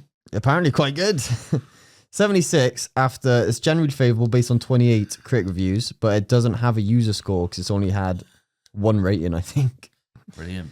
But Eurogamer gave it an 80. Wow. Even so, shit month for premium. I think this is the first month in a while that being on premium doesn't pay off. There's a French review that hated it. This one just in French, 0. Ooh, la, They la. hated it, whoever it is. La, la. They hated it. Oh, give me a 0. But I cannot say battle engine clean. I'm going to translate this review. Je suis un petit battle engine aquila. They said, another really stupid shoot. It's starting to get a bit much. To think they were selling this at a high price, it's mind-blowing. Hey guys, you're far away. We're not on Pluto. We're not in the 80s anymore. Stop with your bullshit. A little dignity, for heaven's sake. Jesus Christ, French going hard. He hates it, bro. French going hard. Broyax hates it. Jesus Christ. So yeah, so overall for me, I think it's actually quite a poor month.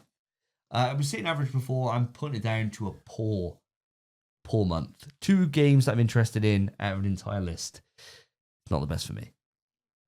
Fair enough. How about yourself, Phil? How do you feel about this monthly library of games? Well, what more is there to say? I think Davey's pretty much rounded it out. But I've got a slight admission when it comes to PlayStation Plus. My subscription has lapsed. Oh.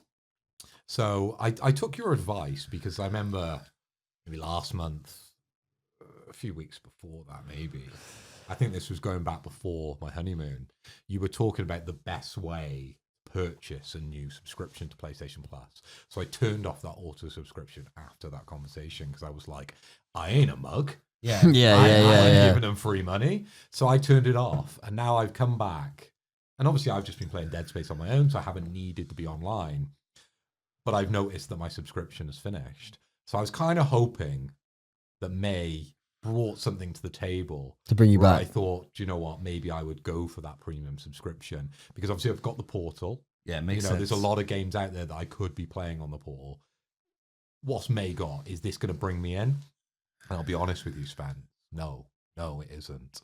I think I'm probably just going to stick on the subscription level that I'm at the moment. Maybe the game library always seems every month there's more to it. Obviously they're taking away from that at the same rate. Yeah. But it's relevant, right? There's new stuff coming into the system, and it's always a bit of fun when we are hopping online to just pick something random out of it. So I may go mid-tier, but definitely not going for the higher tier because the game that I can't even remember that you guys were taking the piss out of. Sunland.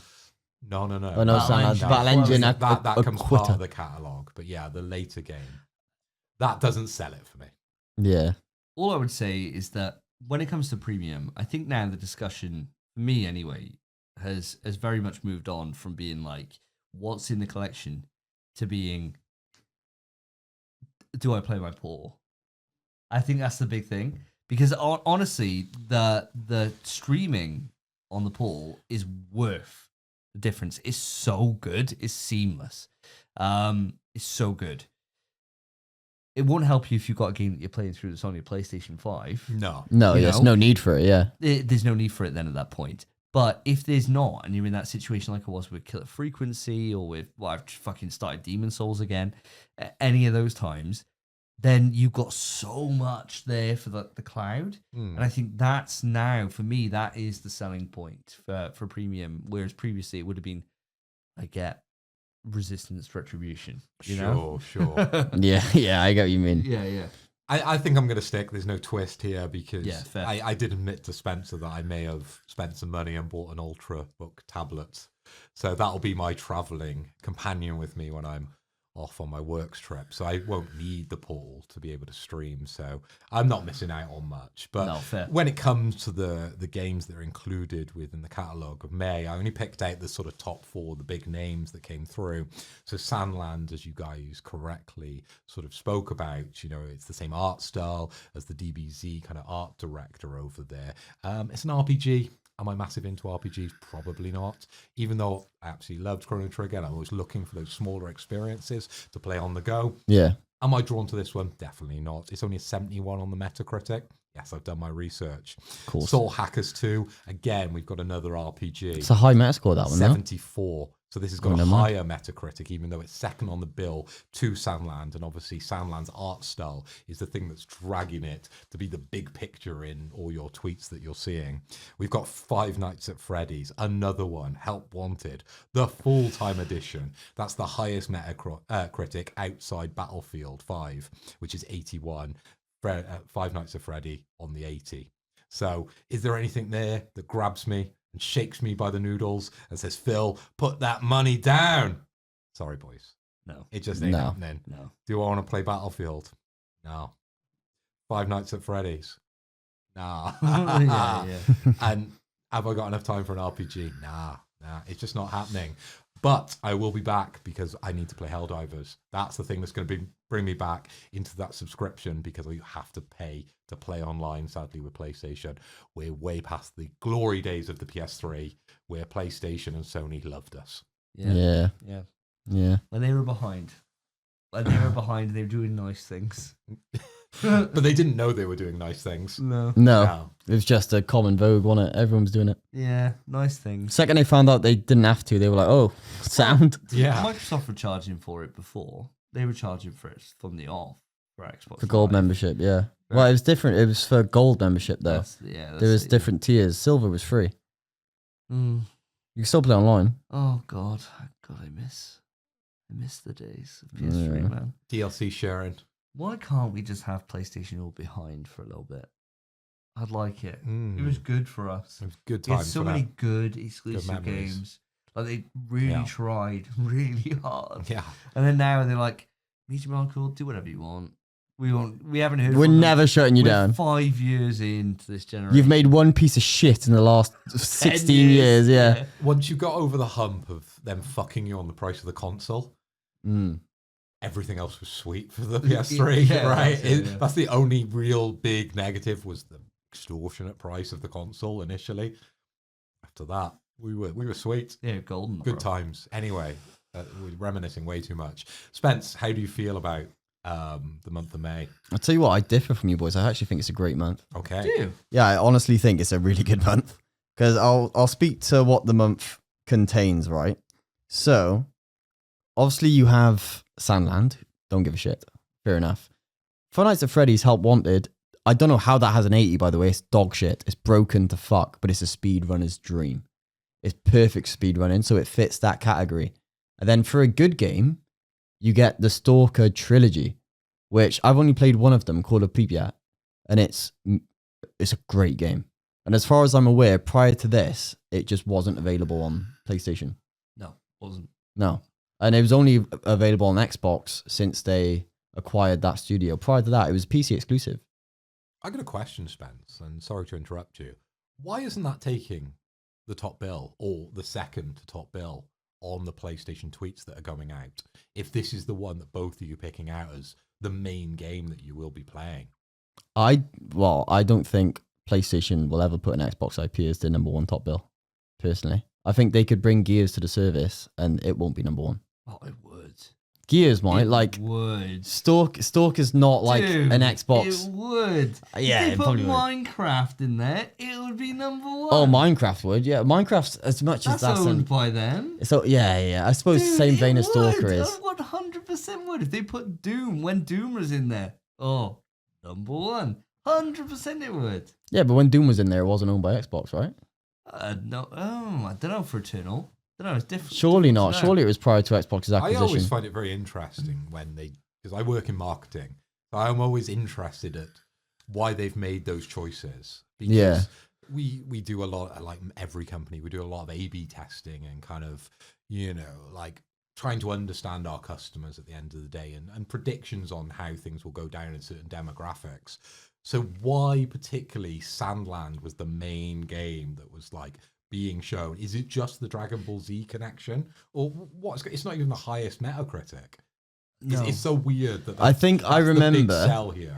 I think I remember when they added Dragon Quest Builders, which is an Akira Toriyama game. That was quite high as well. So I think they might be preferential. I mean, the thing about it is that we're only seeing it as well from a Blog post. UK, from a UK specific angle. It could well be that over in the Asian territories, this is a fucking massive deal. Yeah. Maybe. So maybe that's why. Yeah. And maybe they thought, well, Stalker and stuff, it's a fucking Russian-based game or Ukrainian-based game. Are people going to really care? Yeah, and it's very much, you've got to be hardcore to know even about Stalker. Is it going to have the draw? It would for us. But Asian people are going to fucking love Soundland. So let's just, maybe it's as simple as that. Yeah, but I think it's quite a good month, man. Just from getting Sandland's fine, and a lot of those games are nothing. Five Nights at Freddy's, great for speedrunners, everything else a bit shit. But the Stalker, the trilogy, you get 3 games from Stalker, and they're all quite good as far as I'm aware. I've only played Call of Pripyat, but it's what I played of it, I loved it. And I haven't played it since 2009 because it was only on PC at the time. Oh, wow. So this is our first chance to play it on a PS5. So I think that's just quite good. Fair enough. You can't really complain. It's a trilogy. You get 3 games, man. Yeah. And they're good. And then it gets you ready for the new Stalker game, which we're obviously going to have. Yeah. Surely. Makes all sense. Brilliant. I think it's a great month. I think, sure, it's not our best month because we've had some mental months, but it's definitely not a bad month by any stretch, I don't think. Fair enough. There we are. Moving on. Mr. Hoy, give us your truth and or lie. Okay. Well, it's not going to be both. I'm just going to give you one. I always say and or lie, but it's all. I'm just going to give you a taster. Give me a lie. Of my background. Yeah, give me a lie. Yeah, give me a lie. So, I want to admit something. At the start of the show, I alluded to the fact that I've done things that I've never told people. He's not that gussy. So here's my opportunity to potentially tell you something that I've done that you may not know that I've done or haven't done in this situation. Oh, God. So the first time I took my A-levels, I failed. Okay. Quick news. So, guys, my quick news relates to a little game which I absolutely fucking love. And it's called Half-Life. And we're talking about Half-Life 3. Oh my God, is it happening? Apparently, it is real. And there's a playable end-to-end version of this game, and it could release later this year, says a Valve insider. Very mysterious. Massive. Half-Life 3 has not just been in development. As I said, it's playable, guys. A playable Half-Life 3. End to end. Can you believe this? And I've got there in capitals, end to end. This comes from an article on Eurogamer, and it's according to the insider, Tyler McVicker. Okay, that's how you pronounce his name. The version of Half-Life, we're referring to it as Half-Life X. 10. Don't understand the X?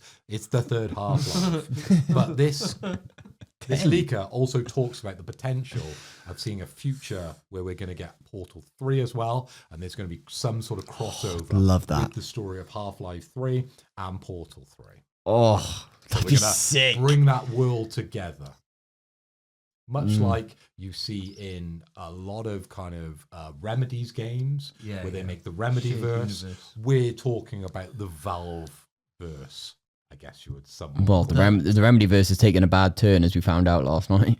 Is it always the best thing to do? Who knows? But apparently there's going to be crossover within those games. So guys, I'm reading this out because I'm the PC Half-Life guy, I guess. I'm the one that has been living and breathing this hurt and pain that Gabe Newell's been putting us through for 20 odd years. Well, it feels like it at least. But how do you guys feel about this massive news that potentially we're going to get my prayers answered? Davey, I'm going to come over to you first. Oh, me? That's crazy. I kind of want to hear from you first, Phil. Ain't happening, bro. Yeah. No chance. No fucking way. If anything's too fucking good to be true, it ain't to be believed. And it was hard enough believing that. I've been hearing that Half-Life 3 is coming out. Since you were born. From me. Yeah. I predict it every show. Fucking hell. I've been hearing about it. I remember being there, picking up that fucking shit game that comes up so often on this show. The one where you fucking throw in that Dark Sector. I swear You throw the thing. Yeah, I swear that comes out. That comes out. It feels like it needs a fucking button at this point. I love that game. Jesus Christ, terrible game. 6 axis, bro. I remember picking that up and a guy talking behind the counter in game, talking about Half-Life 3. Be like, God, it's gonna be so good when it comes out later this year. And we're talking now like fucking 2 generations later of consoles, at least like 12, 13 years or whatever. Yeah. And this rumor's still abounding. And this rumor then, going for that extra point you just ran out, talking about Portal 3, right? And talking about how that could even work together. It's like it's like some of the fucking things we come up with on the show, right? Like, it's too good to be true. I don't believe it. Okay. Sorry, mate. Sorry. I'm really sorry. Gonna disappoint me. Spence, are you along the same lines as Davey? Yeah, You're gonna make me cry at my other eye. Bro, there's not a fucking chance Half-Life 3 is happening. My mate was telling me Half-Life 3 was happening when I was 13. I'm 27. It's not happening. I'm sure it's going to happen eventually. Do you think? Well, to me, Half-Life 3 is Half-Life Alyx. It's a full game. It's longer than Half-Life 1 and 2. I've never played Half-Life Alyx, right? But I know the story doesn't finish things. Well, that's fine, but not, neither does Half-Life 2, it's free, With Gordon. It's free. with Gordon. Yeah, but, it's like, it doesn't need to end, Some things just don't. And that's real life. Like, what's it called? Blue Marine. Sure, yeah. Bit different, but yeah. I admit, I can't. I can't envision a world. It's this thing. I would love it as well. It'd be great. I would love it, but Class. I've been told too many times that Half-Life 3 is on the horizon, and so many times there's not even been an inkling of actual fucking information about it. Can you imagine, though? Can you imagine if it is? Like, Half-Life we get 3. this wrong all the time on the show. Like, we're always... There was a part audience, you wouldn't know this because of the power of editing. But when fucking Oblivion remake came out... Oh yeah, we got rid of that, didn't we? Yeah. When that got announced, right, we had recorded the show like 3 days before, and we were vehement. We were like, no fucking shot. Yeah, see that bit? No way. No fucking way. Why would they put it out just random challenge? Why would they do it for free? It makes no sense. And they did. And they just did. It was later, mind. We were right, technically. We were right. Technically, we were right. They released it later than Yeah, it said. that is true. We were right. But we were wrong. Some creative editing on my part salvaged that, right? And save face, which I'm now admitting now. But this is the thing, is that with me being so vehemently saying this ain't happening, it probably is happening, Phil, which gives you a nice little bit of... Which is why we should all say it's not happening. yeah. A bit of hope. Yeah. Well, I can't say it's not happening because it has to happen, right? My whole life has been building up to this moment, right? It hasn't been Death Stranding. That was all a lie. It's Half-Life 3 that I'm really waiting for, right? To be fair, actually, good question for you. If Half-Life 3 and Death Stranding 2 released the same day, which are you playing? Half-Life 3. Is it? Yeah. Whoa. Wow. Half-Life 3 would, just because it's been so long. So And anticipated. I've wanted it for so long. And the Half-Life games are the story narrative games that I've played over and over again. As you may know by listening to the podcast, I recently traveled to Japan, and that flight is 14 hours. I played Half-Life 2 again Did on you? my Steam Deck during that time. Yeah, Wow. Well, vast majority of it anyway. They're just beautiful games, and I love them. And I just want to know what else is going to happen.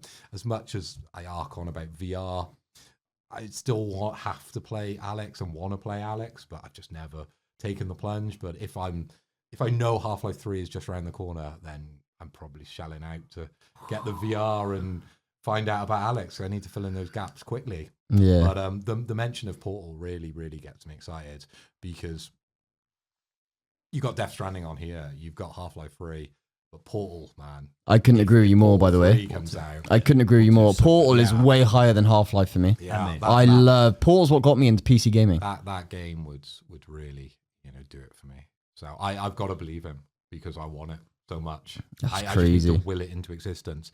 Do I, with a very objective and sound mind and sober mind, think that it's actually going to happen? Yes, but not right now. Yeah, give it 20 years.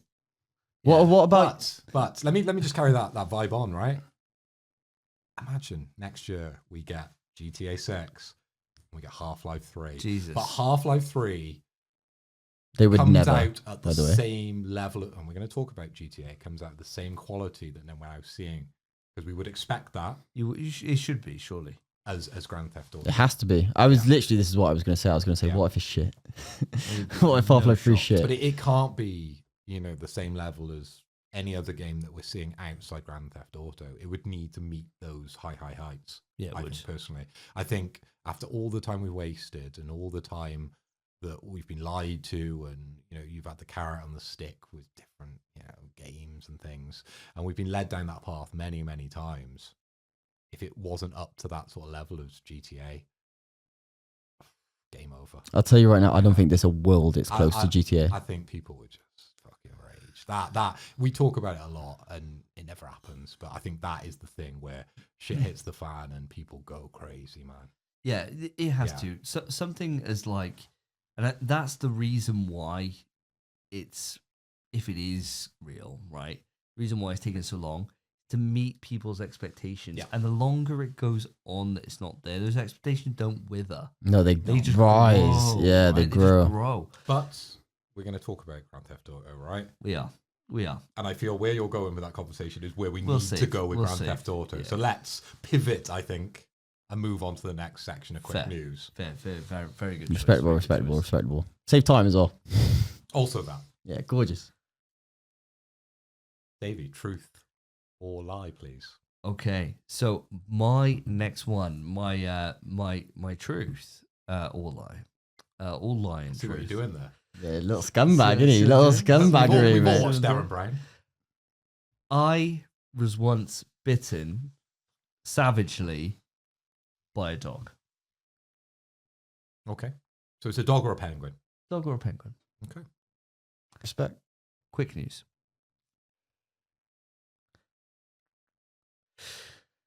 This is pretty much breaking news, guys. Oh, right? shit. Breaking news. This is only like a day. Play the ago. breaking news jingle.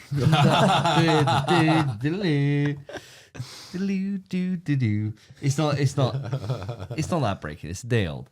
But Jade Raymond has announced she has left. Well, she hasn't announced it. Here we go. Jade Raymond is leaving Haven Studio. This has been reported by Jason Schreier. Now, for those who may be sitting in the audience thinking, Haven Studio, why does that ring a bell? These were the guys that were bought a number of years ago by Sony. Jade Raymond is the person who was in charge of like Assassin's Creed, fucking Watch Dogs, load of different series over there, and it was a big hire to be able to. She's the founder of the studio, right? She built it from the ground up, and the reason why it's of import to us is because they are dealing with fair games. Now, I feel like as if I'm one of the only people in the fucking world who's still interested in fair games, right? Like when we saw that last trailer. What, are you as well? You interested? No, I didn't think so. Spence? I couldn't give a shit. Exactly. I feel like I'm one of the only people Bring in the back world. Concord. Oh, Bring back Concord. So right, Phil. It's right as always, man. oh, bring back Concord. Oh, Fair Games looks sick from the last trailer we had, and I was hoping that it might be Concord 2.0. Right? Nothing ever will. nothing's beating that Nothing game. reaching those high heights. But this is a major blow because obviously the founder of the studio leaving. The game Fair Games was supposed to be out this year and is supposedly been pushed into 2026. Not confirmed by any stretch of the imagination, but the lack of conversation around it certainly seems like that's the case. How do you take this news, guys? The founder-in-chief of a studio leaving said studio before the game is even out. Phil, I'm going to come across to you first. Mate, this can spell nothing but disaster, I feel, for this game. And the way I'm reading it and looking into these tea leaves is that Sony is doing its best for it to avoid mistakes of the past. And I do mean Concord. I think they are cutting that umbilical cord and getting rid of the, I don't want to use the word cancer, but the issues that they have. Yeah. And it all stems from the top, I believe, in this situation. I read a little bit more into this story, and they had a play test before. Right.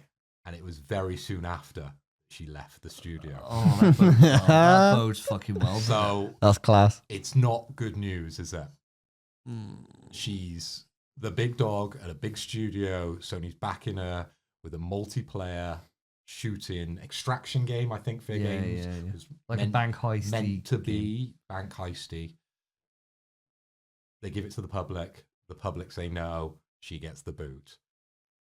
I think Sony's done the right thing, but for us, it's terrible news because you wanted this game. I think we need something to fill that space, but we need it to be good. And Sony are as worried as we are with it. Yeah. Spence, what about yourself? What are you thinking? I think, what if the playtest went so well that she thought, they don't need me? yeah. She thought, I got nothing to add. Yeah. I'm better off somewhere else. She thought, it's lovely being a part of this. I'm off. I'm done. My duty is done. I'm really proud of Fairgame. What a good game. She left, She thought playtest went so well. Obviously, it didn't happen. It definitely went terrible and she's left. Who cares? Honestly, Fairgame, you're excited for it, or you were. Don't know if you still are. But well, at this point, you'll come to that in a moment, I assume. Well, at this point, no, I don't think it's coming out, bro. I don't think it's going to come out. It's going to be one of those things like Deep Down or fucking what's that game that you like? Shut up! Don't even say it. Don't say it, man. What I just say, it is coming out. It's at Summer Games Fest. I'm telling you. Oh yeah, yeah. We have you all. Well, that's June 6th, bro. So we'll be doing next episode. We'll be doing our predictions. So all right, that's the one where we get to play the new PlayStation Vita 2, right? Yeah, exactly. So we'll see how that goes. Can't wait for that. But yeah, I reckon it's going the same way as Pragmata. We ain't seeing this again. Don't say it's not going. Pragmata's fucking. No, sorry. The Pragmata's not gone, man. Yeah. Pragmata's analogy. Holding on. They delayed it. They delayed it. And we haven't heard about it since. It's fine. That was 2 years ago. It's fine. Great. So cancelled, isn't it? Yeah, it's gone. So it's 100% Fair Games is going the exact same direction, by the way. And yeah, it's horrible she's left. And that is honestly, it's quite a poor thing to do, I think, after an acquisition like that. But it's her own. She needs to look out for herself, which I think is fine. And if she doesn't agree with the direction the game's going and she wants apart from that, I've got no qualms. Fair enough. You need to look out for yourself. Yeah. But maybe it could have used you. Who knows? She probably still got paid quite a fair bit, right? Oh, so fat, I feel sorry for her. But I'm just sorry for us because we want something to fill that space. And that's my follow-up question. Sorry, before you you jump in. I wanted to know from Spencer specifically because you weren't a Fair Games guy, but you were a Concord guy. With the whole Bungie situation and Marathon, does that put Marathon in a better place now? 100%. I mean, honestly, from what I saw from Marathon's last showing, where we got quite a good look at gameplay, to be fair, I was never interested in Fair Games anyway. Marathon was always going to be above it.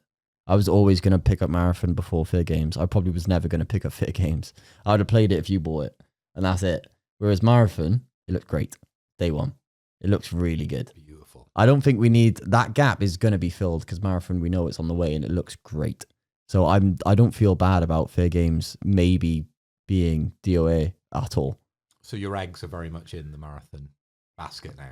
As it goes, yeah. I didn't agree with all the support prior to gameplay, by the way. All the people saying, oh, Marathon looks sick. You saw fucking nothing.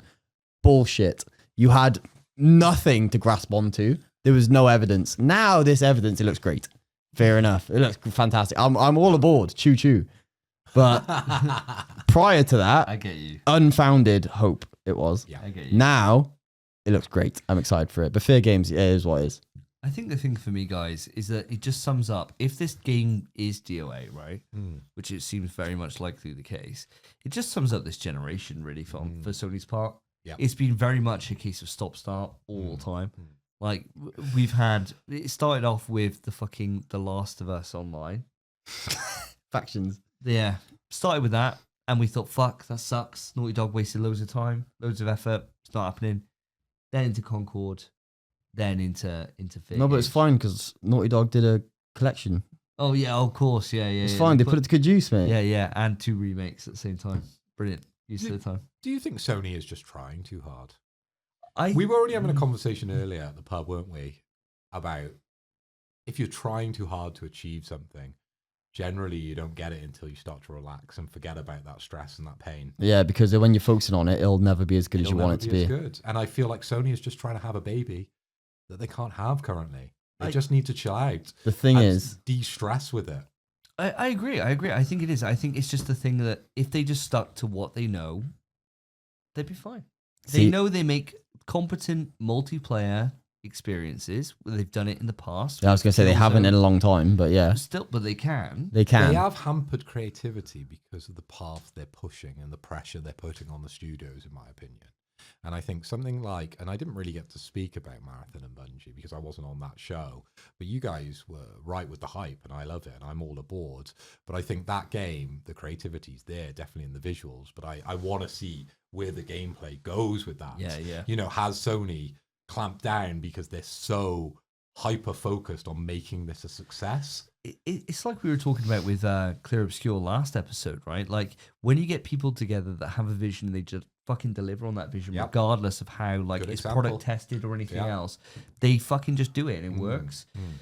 That's the issue I think that Sony are getting into, where they're trying to forge into and trying to blast new ground and plant the flag down on new ground in genres that they haven't been in before. But then while doing that, they're worried about the monetary risk. So they're focus testing it to fuck. And it's removing anything that potentially could have that would be a selling point to be there. You know? Like, it feels like this generation, that's all that's happened. And it's so annoying. Yeah. Because we're so far in. And if somebody told me to name 5 PlayStation PS5 exclusives, I think I'd struggle. I think we all would. That'd be all right. PlayStation 5. podcast. Go on. Returnal. Yeah. It's on PC now, by the way. Oh, don't worry about PC. We're talking about PlayStation 5. PS4. Returnal. Last of Us Part 1. Last of Us Part 2. No. Why? No. Why? No, not allowing them. Demon Souls? Yeah. Or you're not allowing that because that's a remake and it's on PS3? No, that's different. You know it's different. It's you different. know it's so different. It's so you different. know it's different. Yeah, Devil Advocate. Yeah, I don't know the rest. Exactly right. Yeah, that racing game, I suppose. Which racing game? Yeah, which one? Not GT. GT's on PS4 as well, so it can't be GT. No. It was the smash 'em up racing game that came out really early on. Destruction All Stars. Was that this generation? Fuck me, yeah, of course it was. It was free on PS Plus and it was shit. Yeah, all right, I'll allow That's it. fire. Stray. Stray's not exclusive. Why? Because it's on PC. It's you let that go a second ago. It's not first party. It's not PlayStation first party. No, it's exclusive though. Oh, we're not counting that. Why? Helldivers. Yeah, it's published. I'll allow it. I'll allow that. Why does that get allowed, but Stray doesn't? Stray's not published by them either. Oh, it's fine. If Helldivers 2 is in there, Stray should be... Oh, it's so off topic. You are going anyway. So off topic. And you're having to pull straw mans to be able to get it to fit as well. Obviously, mate. There's nothing there. It's fucking wild. It's hard, isn't it? You think about even on PS4, we had so much there by this point. Yeah. I'll say, but my argument for this is, as much as we love talking about Sony exclusive, this isn't Sony exclusive. This isn't a Sony problem. It's a gaming industry problem. Yes. This isn't just happening to Sony. It's happening everywhere. You're right. Every single developer is having to push their games back and back and back. This delays out the fucking wazoo. It's not just Sony. It's everyone. Yeah. Xbox doesn't have a fucking clue what they're doing. They're fucking hitting on all cylinders at the moment for content. Well, yeah. Can't deny them. They have to chuck them over here. That's why. Yeah, but even so, that's just their fucking...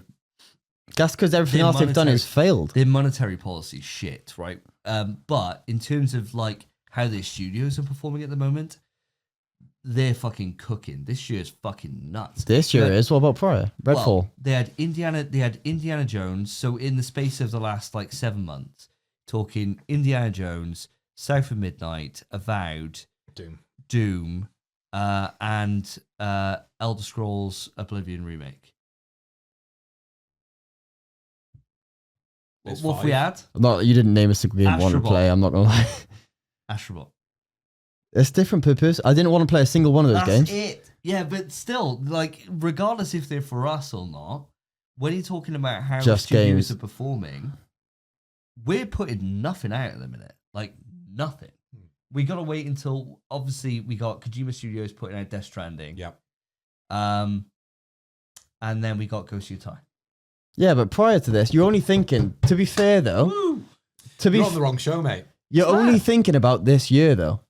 Yeah, but because prior to this, what did Xbox have? They had the medium. They had fucking the medium and Redfall. Yeah, and last year was last year. What did they have last year? Nothing really. Was Nothing. Like whereas PlayStation, sure they slowed down now, but we've had we've had a slow stream of games. We've had a stream of games, Yeah, we have. and they've all been quite good. Yeah, not. It's just because now true. it's slow. Everyone's like, it's just recency bias. That's all it is. You're very true. Well very done. right. Well very done. well said. Good very way well to said. bring this to a semi-conclusion. Very well said. Recency bias. Speaking of recency bias, we last did myself, so let's come across to yourself, Spence. Give me your. Yeah, That worked. That That- worked. I felt like it worked a little bit. Did I pull it off? Yeah. Yeah. If you go like this, you can say anything you want in recording. Yeah. Just record your own voice, right? I fucked her up so bad. Over to me, yeah? Yeah. Okay. Do Yeah. you want to say, give me your truth or lie? Give me a truthful lie. Cheers, mate. So, my truth or lie. Oh, he's playing the game. He's playing the game. Oh. Time to play the game. I was on the beach, Death Stranding 2, and whilst in shorts this time, the swimming trunks, a crab nipped my balls. Nipped your balls. Quick news. So it's either a zip or it's a crab. Well, all my foreskin on my balls, yeah. That's the way it goes. There's levels to this. I like that everyone's got like a theme whenever they do one. That's why I had to have you go first so I could figure out my theme. As soon as you said something's getting hurt, I was like, yeah, sound, I got one. There we are. Quick news again. So we have a few games upon the horizon. And now that might sound like I'm leading into something. I'm not. I wish It's were, not 'cause I Horizon. wanna know Horizon 3, man. Well, I don't need even know Horizon 3 Horizon 1. news. Not that desperate, I don't think. I'd be willing to wait. But we've got a few games on the horizon. And the first two we're going to mention, both by EA, and they're supposedly launching March 2026. These games are a new Battlefield and the very long-awaited next iteration of Skate. Now, I don't know. I know, Davey, you're a big fan of Battlefield. Mm-hmm. Phil, I don't know about you. And I don't know either of yours histories with Skate as a video game. So, Phil, I'd love to hear from you. What do you think about this? Battlefield, again, like, I always felt that I was out of the loop when it came to first persons, like shooting games, really, when it was like Battlefield and COD. Of course, we played quite a lot of Modern Warfare back in the day, the original, but like, You like CS, didn't you? after that, well, I liked Killzone, I liked Resistance, right? I like that era of first person, and then before that it was Counter-Strike, which I used to play quite a lot. But I'm 40, right? They're not games for me anymore. So Battlefield was never anything that I was keen on back in the day either, and it's not something that I'm keen on seeing. Obviously, that Battlefield, one of the titles, came up in the May list of games in the catalogue. I'm just not interested. It just passes me by. If there was some co-op stuff in there that we really wanted to do, and we had a free version of it, of course I would hop in and play with you lads, but it just wouldn't grasp me. Sure. Now, Skate, on the other hand, definitely has grasped me in the past. I played a lot of, I believe it's Skate 3. So good, Skate Yeah, 3. Yeah, it's the yeah. really popular one. Love the old Tony Hawk's games back in the day, but Skate was the more Realistic, right? realistic, and it was more like a sporty game, right? The controls Yeah. actually like meant what you were doing. in Tony Hawk, Yeah. you pressed X to ollie, whereas Yeah. in Skate you flick the stick down to like bend your legs, Yeah. and you flick up to release. It was meant to be more realistic, in that Yeah. way, wasn't it? And I appreciated that. Was I better on Skate than I was Tony Hawk? Definitely not. Tony Hawk way better, right? And one of our close friends come to barbecue tomorrow. He was the king on Tony Hawk, so never challenge him to a Yeah, he was tournament class, wasn't he? on He's Tony always Hawk. been good. I used to go to tournaments with him. Yeah? Skate events, and he'd win them. That's On crazy. Tony Hawk's. I remember going to this, I think it was called NAS Adventure Sports back in the day. And every day we went to the same stand, and Thomas Willards, that we mentioned on the show a lot, he bossed the tournament every day and walked away with the top prize. What a Because he legend. was so good at Tony Hawk's. But back in the day, everyone would play Tony Hawk's, right? Yeah.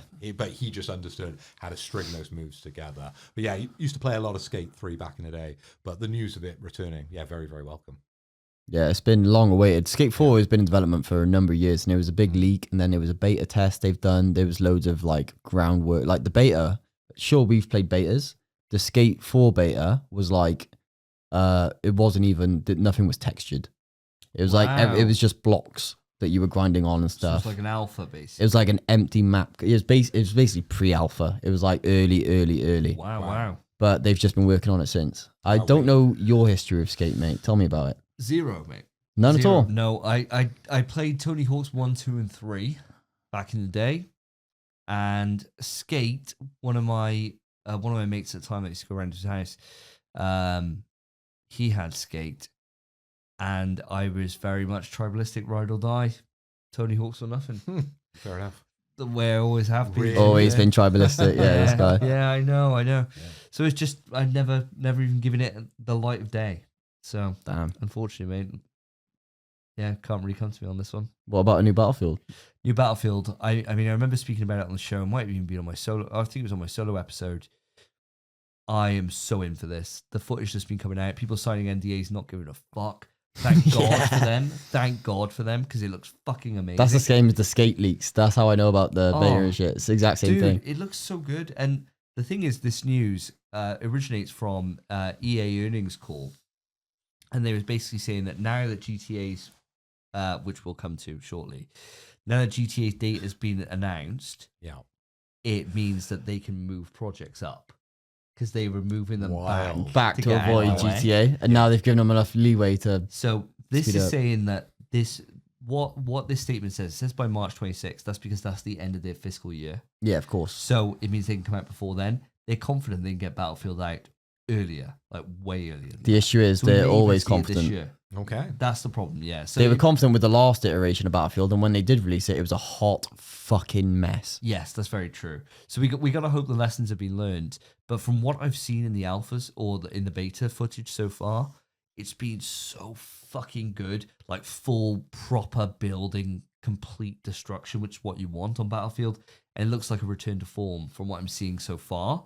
And the thing that I was saying on my solo episode, and apologies listeners if this just sounds like deja vu, the big thing for me is on that game when you down somebody and in Battlefield you go into like, and same on Killzone, you go into like a down state before you fully die, where you can get heals as long as you're not headshot when you're downed. And now on this, as the medic class, you can grab them and drag them away. Right. So good. Like, what a great idea. Just to be able to drag them out of cover, to be able to go in and drag them while someone gives you cover and fire, to pull them around a corner to heal them. Oh, That's your fucking Newcastle bias, isn't genius. it? That's your Apex bias, though. It's fucking good, though. Like, I've never seen that before, like a medic class in a game, ever. Yeah. Like, on anything.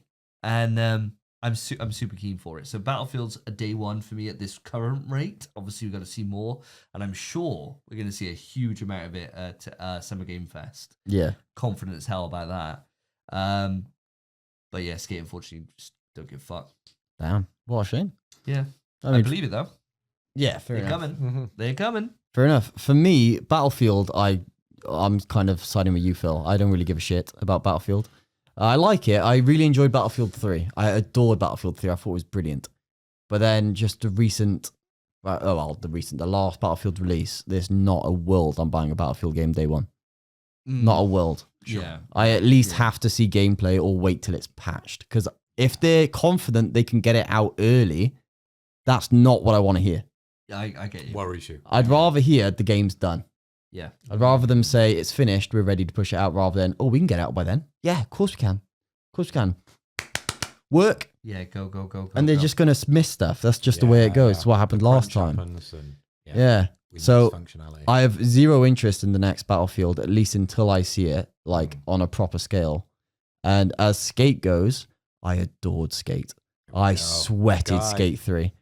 And I was a Tony Hawk guy as well. I didn't play like Underground 1, 2. I was past those. I played Proving Ground. And Proving Ground, That's way later. I strongly think, I watched a video the other day on YouTube actually of like someone reviewing all the Tony Hawk's games. Yeah. And he says Proving Ground is like the best one. Whoa, really? Because there's so much customization. You can build ramps anywhere. You can just like, so you see like a balcony and then a car in front of it. You can build a ramp on the car and go up and grind the balcony rail. You can do anything. And you can like join each other's warehouses and stuff where you've built custom ramps. It's great. Really good game. Skate, I adored it. It's better than Proving Ground. Skate 3, just because of how it handles. I'm not going back to it. Skate was a great game when you're a kid to fuck about in for a few hours and just kill time. And it's fun. I'm not fussed on a skateboarding video game anymore. I want something that grips me. I don't want to fucking... still there, right? Are we still skateboarding? No. You know what I mean? But that's us, obviously. Yeah, like kids are busy playing Fortnite. Who's this for? Who's skateboarders? But they're still playing Skate 3 because it's perfect. Brilliant game. I see TikToks all the time, Skate 3. People are still playing it. It's phenomenal. TikToks. Yeah, what's TikTok? What's TikTok? Oh, I see Instagram Reels. Fucking, there you go. YouTube Shorts. There you are, yeah. Of Skate 3 all the time. People are still playing it. It's a phenomenal game. And it's modded to fuck. People love it. I could not give a rat's arse about the next Skate. I was keen when they first announced it and when they first showed it. It's been a number of years since. I'm done. Battlefield, I'm also done. I'd rather play COD. So both of those, I'm good. And it's EA. So, not hopeful anyway. But it's another little bit of news along with these two games. You're spoiling us, Spencer. I am. And Phil, I'm super fucking keen to hear your opinion on this. Okay. The third game we have on the horizon, Prince of Persia, The Sands of Time remake, will release by March 2026, according to Ubisoft. Ooh. Now, I know no one likes Ubisoft, but Phil, recently you've played and beaten the newest Prince of Persia game. I can't remember what it's called. Yep. Lost Crown? Yeah. Oh, yes! Yes! Good memory. Hell yeah.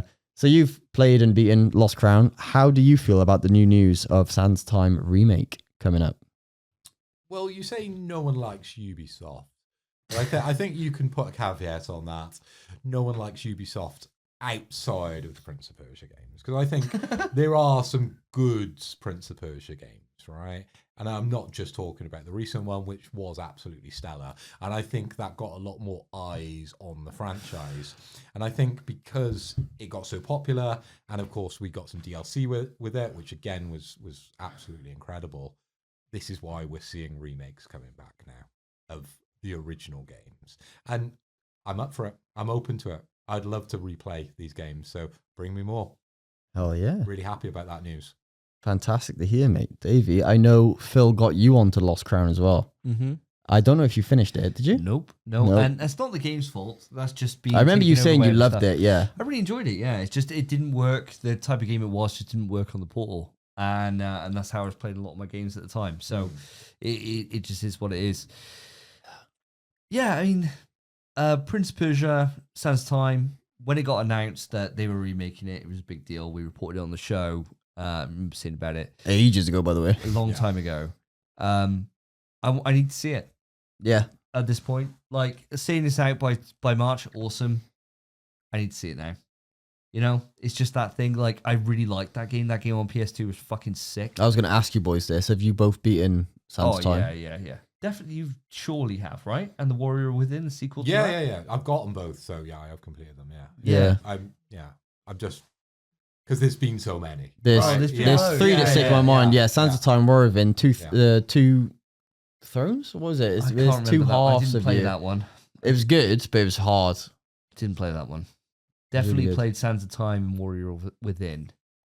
But I've played some of the originals as well, the 2Ds, and then the first time it was in 3D. Prince of Persia, that. I thought the first time it was in 3D was Sands of Time. It is the first time. Yeah, no, it is. No, it is. I played the original Prince of Persia on my PC Presario when I was very, very young. So this is predating PS2 version. Predating time itself. Yeah, 1971. 1972. I actually have no idea one. So, there we go. That's the one. Just giving it a quick Google. Prince of Persia, its first 3D entry was called, quite aptly, Prince of Persia 3D. Just like Duke Nukem. Yeah, exactly right. Released in 1999. It was an action-adventure game developed by Mindscape and published by Red Orb Entertainment for Microsoft Windows. Oh, wow. And a port for the Dreamcast was developed by Avalanche Software. Ooh, Phil was right. Phil's right? Yeah, Phil's right. There if we only are. I had that jingle. If only, mate. No, it doesn't work, does it? No. Phil is right. That's right. No, it doesn't work. I'm Googling it. Loving that. Great. He's loving it. But no. Hey. Desperate for a fart. What are we doing? What are we on about? Oh, Prince Persia. So we're basically saying, so the last thing you asked me how I felt about it, I just replied saying, I think they... You need to see it. Yeah, I need to see it. It's fair enough. To be fair, I think I feel very much the same way. I adore Prince Persia. I played Sands of Time, played Warrior Within. That one with the two of them, I played it a bit. I didn't beat it. So I remember finding it solid because you switch to the other bloke, and when you're the other bloke, the dark version of yourself, your health just drains constantly. And on a PS2 game that didn't hold your hand, you just don't know where to go. You just don't. I didn't know what to fucking do. So in the original games, I beat those. The I don't know. I don't even know what it's called. Two Thrones, I think. I might be wrong. Didn't finish that one. Sands of Time remake. Sure, but we've been hearing about it for yonks. Same as anything else. I need to see it. Exactly what you're saying. Yeah, I'm keen for it. I'd love it because Sands of Time is phenomenal. It's great, but yeah, I need it. I need to see it. Otherwise, what's the point? Yeah. Is that it? All right, Phil. Over to you. Give us your truth or lie. Okay, so here's my lie. The first time I took an exam for my first degree, I failed. Quick news. That's such a hard one. Quick news. So, guys, I've got some news on Ecco the motherfucking Dolphin. Hell yeah. OMG, you're screaming at your radios right now, listeners, because it's coming back and it's getting a remaster along with the Tides of Time games. And we're also getting a third game announcement. Oh, shit. So all this came to life in an interview with the, I believe, original creator of Ecco the Dolphin.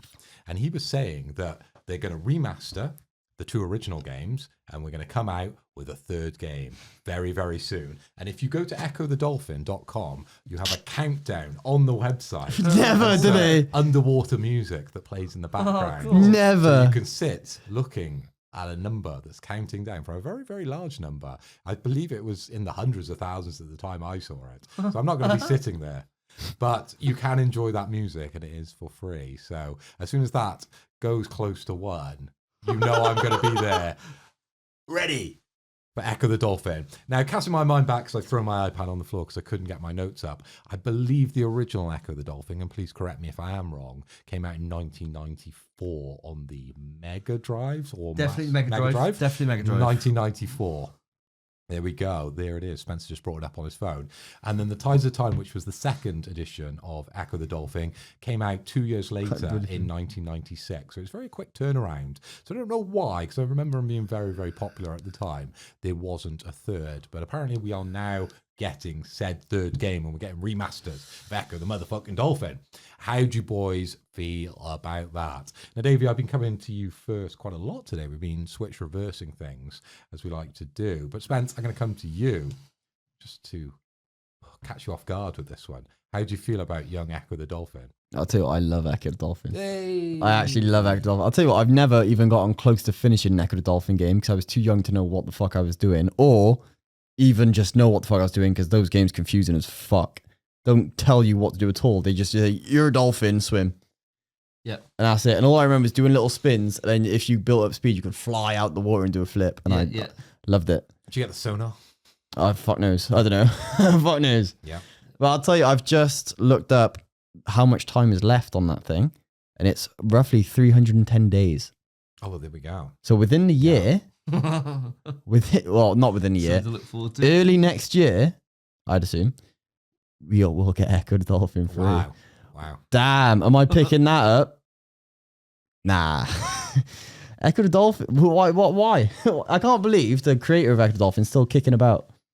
You're still having interviews. People, like we're always looking for interviews on the show. And if there's any forgotten game developers out there, maybe the developer of Zool. Do you remember that game? No. What? Zool? Zool? No. Or Cool Spot? Yes, I remember Cool Oh, Spot. let's get the developer of Cool Spot on the show. Yeah, I think. I'd be down and for we that. can talk about the new remaster of Cool Spot he's bringing out. That's That'd be crazy. sick, man. So if anyone knows you know, the lead developer or, you know, the writer behind Zool or the writer behind Cool Spots. Let's get them on the show. Would there be a writer on Cool Spot? They've always they've got some sort of story. He's a cool spot. And he shoots guys like things out of his hands, doesn't he? He had glasses on. Yeah, and he had. And Zool was like this ninja that would spin about. Don't know Zool. That's not ringing a bell, but Cool Spot definitely does. Okay. So I remember saying before on the show, and this will go back to Echo, I promise, that my mum, when I was a kid, she worked at like a garage that did like game rentals, right? And so I'd get just loads of game rentals all the time for my Mega Drive, and Echo was a frequent game that I'd have. Amazing. And I never completed it at all. Do you ever know what you were doing? Not really, kind of though. I got the sonar, definitely. I can't remember any other upgrades though.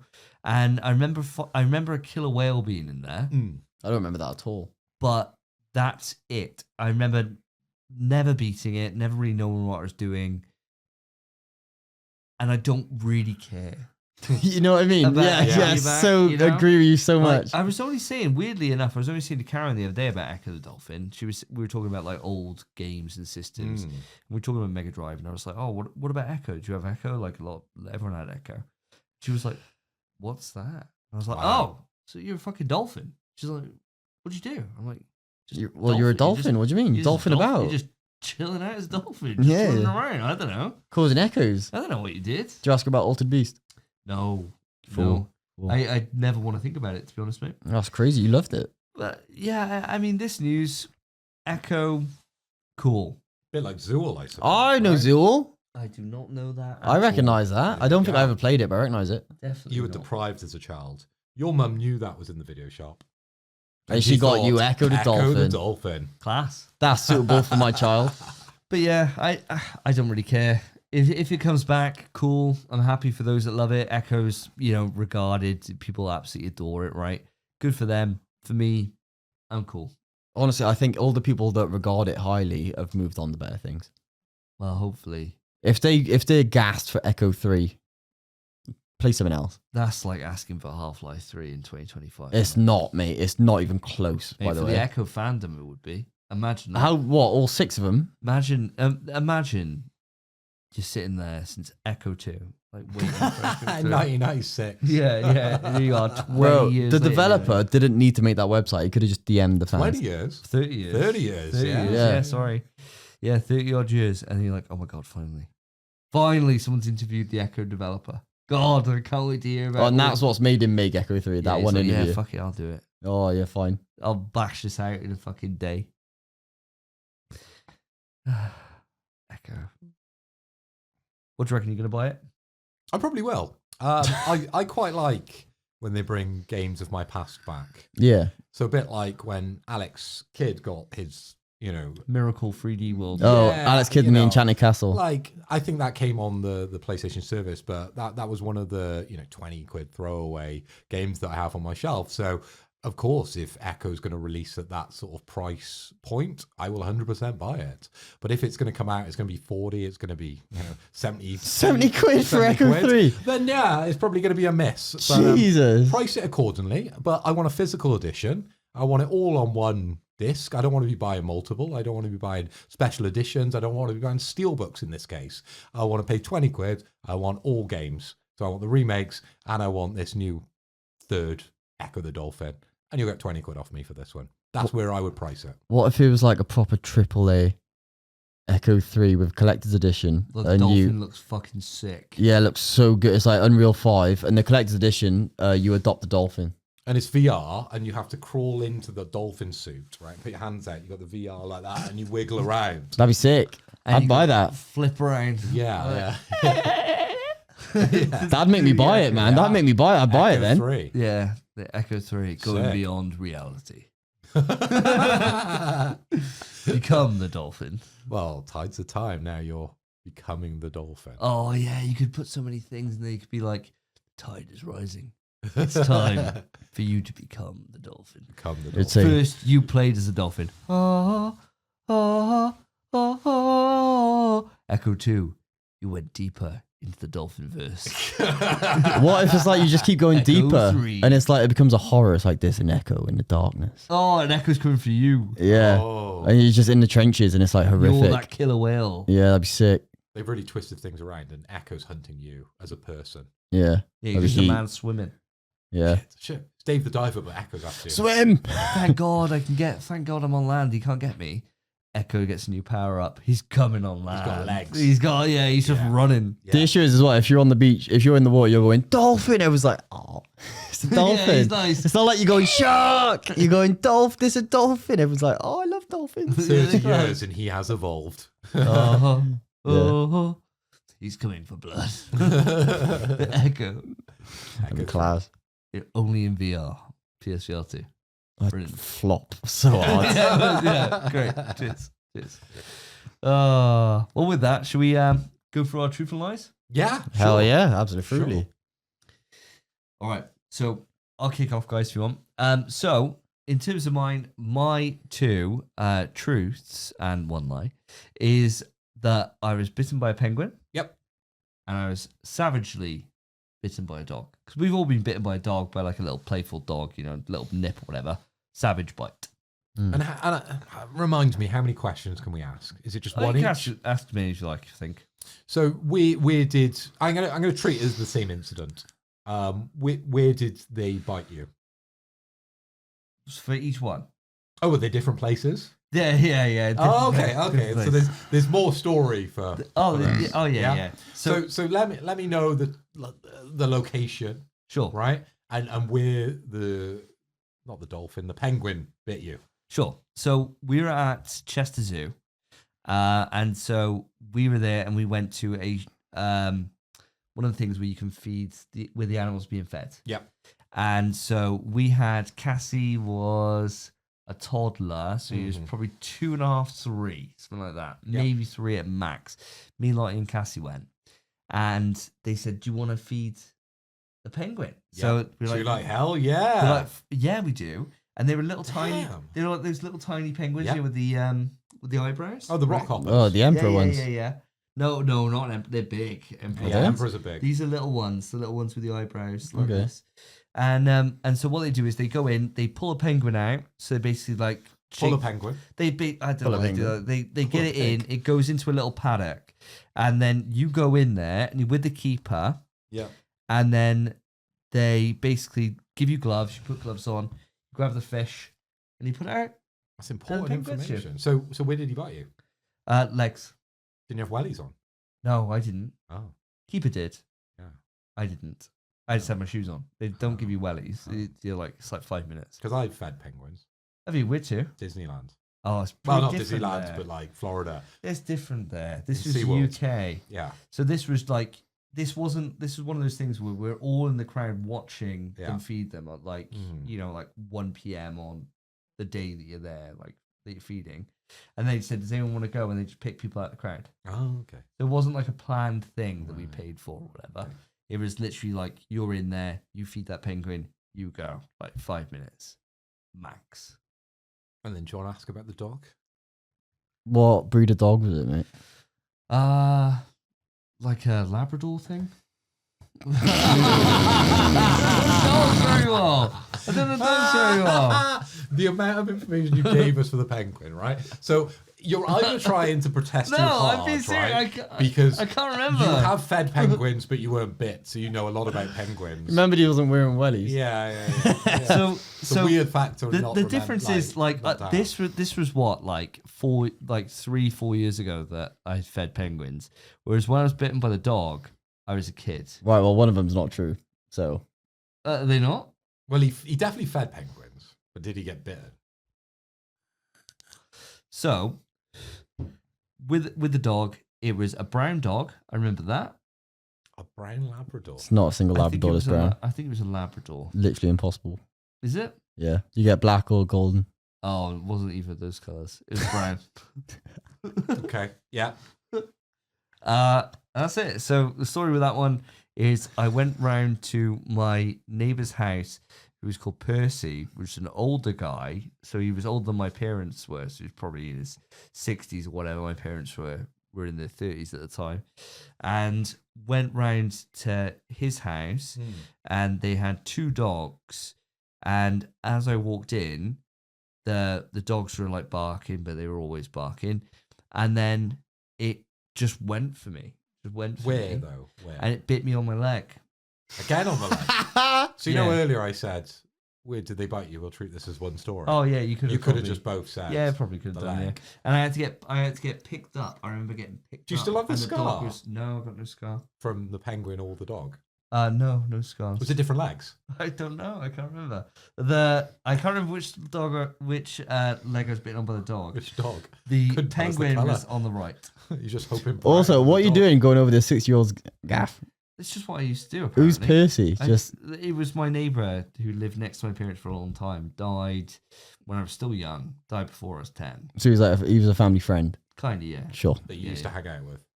Alone. Yeah, I remember At his that house. they had at his house. Did he give you a badge? Tell you what, he did have his house though. He Yeah. had Chocolate bars. no he had Sweets. And that was the keep White quiet. van. Keep quiet. Yeah. Weirdly, had a badge in his Jesus. van. He had is it Asteroids, that game where like on PC You shoot the yeah rocks. things coming Yeah, down yeah. and you point and click and shoot them. Yeah, of you had course. that on PC and it's class.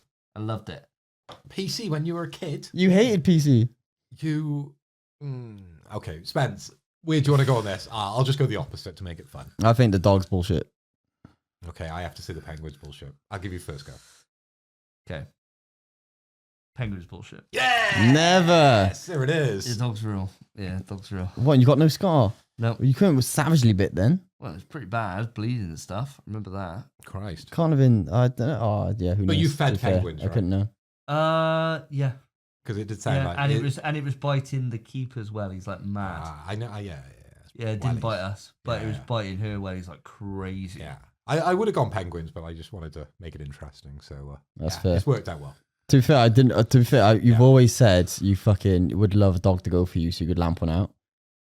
Repressed, mate. Yeah, yeah. Get my own back. But I've always thought, because you've always said that before, he's clearly never been savaged by a dog. Yeah. I remember getting picked up. I remember my mum being there, and her picking me up, and the dog was jumping like to bite me more. Damn. Mental. Yeah, I was scared of dogs for a while after that. And I remember I watched Goosebumps when I was a kid. I hated on TV. Goosebumps. I hated it. By And the there's way. one about like a black dog Mm. that like is biting or whatever, and that used to give me nightmares. Terrifying, I had some nightmares- Goosebumps I episodes. had nightmares about that for a while. Can't believe that show was on TV for kids. Goosebumps, man. Mental, bro. No. It was crazy. There you go. So you're -1 at the moment, Spence. -1. Do you want mine? Go on. As Go I've on. lost. So obviously the first one, foreskin stuck in a zip Mm. whilst changing after the beach. Yeah. Second one, my ball sack got fucking, I wouldn't say bollocks. Ball sack got clipped by a crab's little pincer, whatever you call them. Right. I think both of them are like comedic, right? You know, like the other one could be slipped on a banana. What's You know, funny like, though is all of them are like typical. You know what I mean? the funny thing is one of them has to be true. Yeah. One of Yeah. them has to be true, but they're both very typically jokey, funny. They are, but Yeah. the thing is, I got a massive knowledge gap here because I'm circumcised, right? Okay. I'm not. Does I'm that not. that happen? What? That you zip your foreskin up? Is that a thing? Have you ever done that? Like even nipped it? Like I've never nipped my knob. Not my foreskin. Like more your ball bag gets clipped now and again. Yeah. See, I've never clipped my ball Yeah. bag. Haven't you? No, never. But I wouldn't say foreskin because it doesn't like hang off. It's pretty tight to. Well, you the might top. have different penises, mate. You don't know. Everyone's different. What you reckon? Yeah. You could have a really floppy. No. The world's largest penis, bit of information for you. The world's largest penis is 80% foreskin. What? He's got a penis this big and then a massive foreskin. That doesn't count then. No, but Surely I'm saying you not. don't know. Your foreskin's different to my foreskin. Is my point. Yeah, but that'd be Let's have a wild. No, I just made that joke. I just made that joke. Did you? Yeah. Where was I?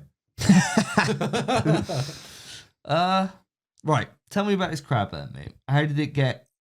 Was it big? Was it big crab? Truth be told, I don't know if I ever actually saw the crab. I just felt the thing. It was on a fuck knows what beach it was. Barry or Porthcawl, I'd imagine, because my old Tenby or something. My family didn't take me very far. And just on the beach, on the, you know, where there's the big rocks, you go around looking for shells and stuff like that. Fuck knows what I was doing. I didn't like water. I still don't. I also don't really like the beach. I don't like sand. Because of the crabs. Yeah, because of crabs. Because of the crabs. So I was on the rocks, just rocking about. I think we were about to leave. Rocking about. Rocking about. Class. And then got nipped on the balls by a little crab. And it didn't like hang off my balls or anything. It just nipped it and fucking it scurried away apparently because I never saw the crab, but I definitely fucking felt it. As a kid, would you be conscious of like your balls? Like, No, I don't think you so. wouldn't know that. You like, I don't think nothing matters to them if they get hurt or whatever at that age. I don't know. I've never punched Cass in the balls to find out. I don't know. But I can't. He never talks about his balls. No. You would just think it's your penis, right? You wouldn't. Maybe you wouldn't even call it that. I don't know. Depends how young you are. Yeah, I guess. I don't know. Do you want to guess first, seeing as you had to go second last time? All right, I'm gonna go with. I might go for the same thing you guessed, mind. Oh, We don't have to go different. well, You don't have to go different. We didn't last time. Okay. We both agreed on the same one because I fucked up my thing last time. I'm thinking the crab's bullshit. I do. I'm gonna go with it. Crab's bullshit. It's up to you if you want to agree or disagree, Phil. I'm quite inclined to go for the crab It's bullshit or truth? as true Yeah? because I've got. You haven't even asked me about the foreskin, by the way. Yeah, but I've got a foreskin and I'm 40, and I've seen a lot of action over those 40 years, and I've never caught it. So I'm predicting that you've never, because I'm a fairly bit older than you, but that just hasn't happened. That doesn't happen. Like your foreskin. It's absolutely happened to people. Unless it's, I'm just saying it's not a common occurrence. But then a crab nipping you is comedic, isn't it? So we're on. You're going opposite views, We're going I think. opposite. Yeah, We're going opposite. yeah. I'm saying you were rock pooling. You say the crab bit him, and No, I'm saying a crab though. You don't really get crabs. You get like little Well, like.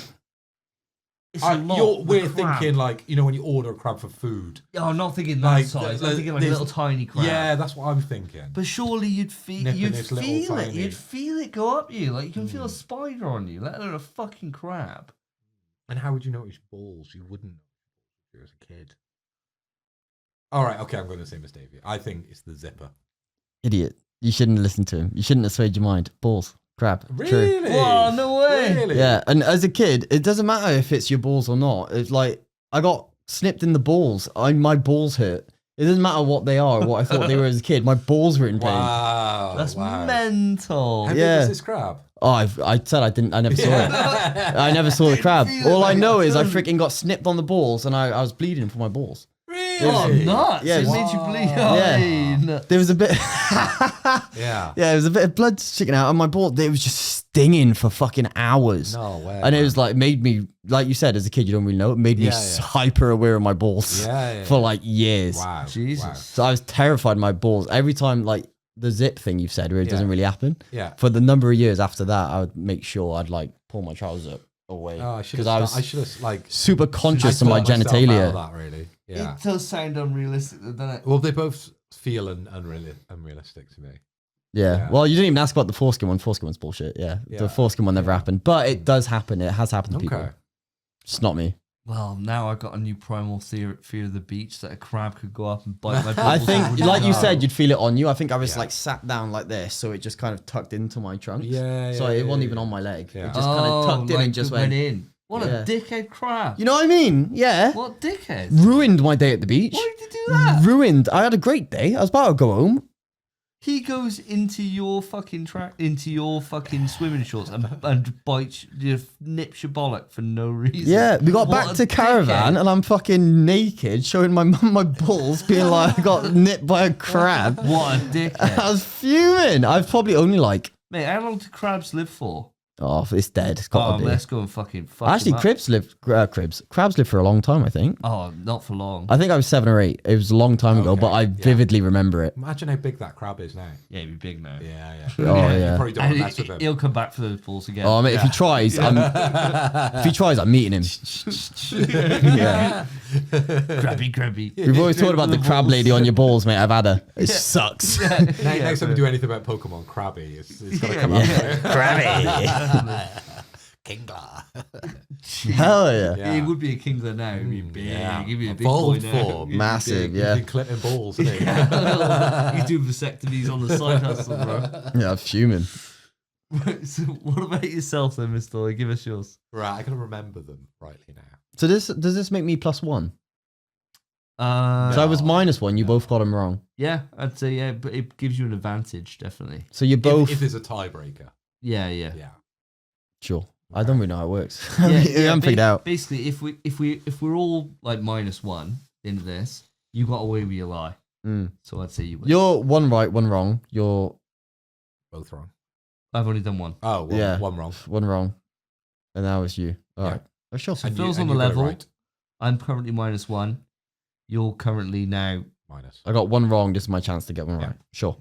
So you both got one wrong. So whoever gets this one will join me. Yeah. And then the other person loses. Yeah. Shake, we can't agree on the same thing. No. No, because then even if we do, you'll still be fine because you got fully away with it. Fair. Okay, sure. Okay, cool. So let me remember how I said these things. So in my first year of not first year of A level, in my A levels, the first time I took the tests, I failed. Yeah. And it was your university In my first year. first year of my not first year of my degree, it was the third year because that's when you take the big test. I failed the first time I took. You initially tests. failed. Yeah, Yeah. initially failed. So I initially failed my A levels, or I initially failed my first degree. I think I know this. I think I know. I talk about education a fair bit, and I think I've given you I think hints around this, which relate to something gaming. this will probably fuck me over because I probably should game this so that Spence chooses the Well, wrong let thing. him go first then, if you think you know it. I think I do. Go on. I'm sitting quiet, man. Go on. Dickhead. He's winning at the moment, so I think you should go first, actually, Spence. I think that's only fair. Well, I got his wrong, so technically. I mean, I suppose I'm tied with you. I don't know. We don't know how it works, We'll figure it listeners. out. We're figuring it out on the fly. We'll figure it out. Yeah. I'll ask a question, I suppose. Go on, Em. So what were the A levels? What were you studying? If Sorry, you can recall. Yeah, of course. So the 3 A levels that I did was mathematics, IT, and art. Mm-hmm. Okay. Well, no one fails art for one. But my first degree was art. It was an arts Never. degree. So Golly. it was interactive media and design. Oh, I don't even know what that means. Multimedia. No one does. No. Good It's a gosh. Mickey Mouse degree. That's why I took a second degree. Are you going to ask any questions, or are you just happy you think you know it? I know it, mate. Yeah, I know it. I feel like I know it as well, 'cause you're talking about your WoW days and stuff. Go on. I'll go first, mate. Go on. So I reckon. Yeah, but like, if you say it, like Spence will say the same thing. No, I've got an answer in my head, but I just Well, want to say hear it what he then. says. Yeah, Go on. Yeah, if you've got an Do it. answer, It's say not it. going to change my mind. Yeah, because he thinks he knows. I do. God, just go for it. Oh, I think it's. I'm mixing between the two. I'm gonna say, fuck it, fuck A levels.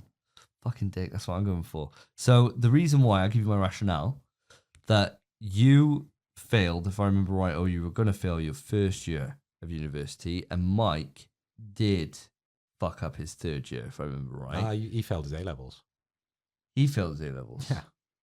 He had to retake, and my mum took him on a night course to redo his A levels. Shit, I thought it was his third year of uni he fucked. No. Uni was great. Oh, well, I could be fucked then. But I thought it would be. I thought that you were using Mike's story As a facade.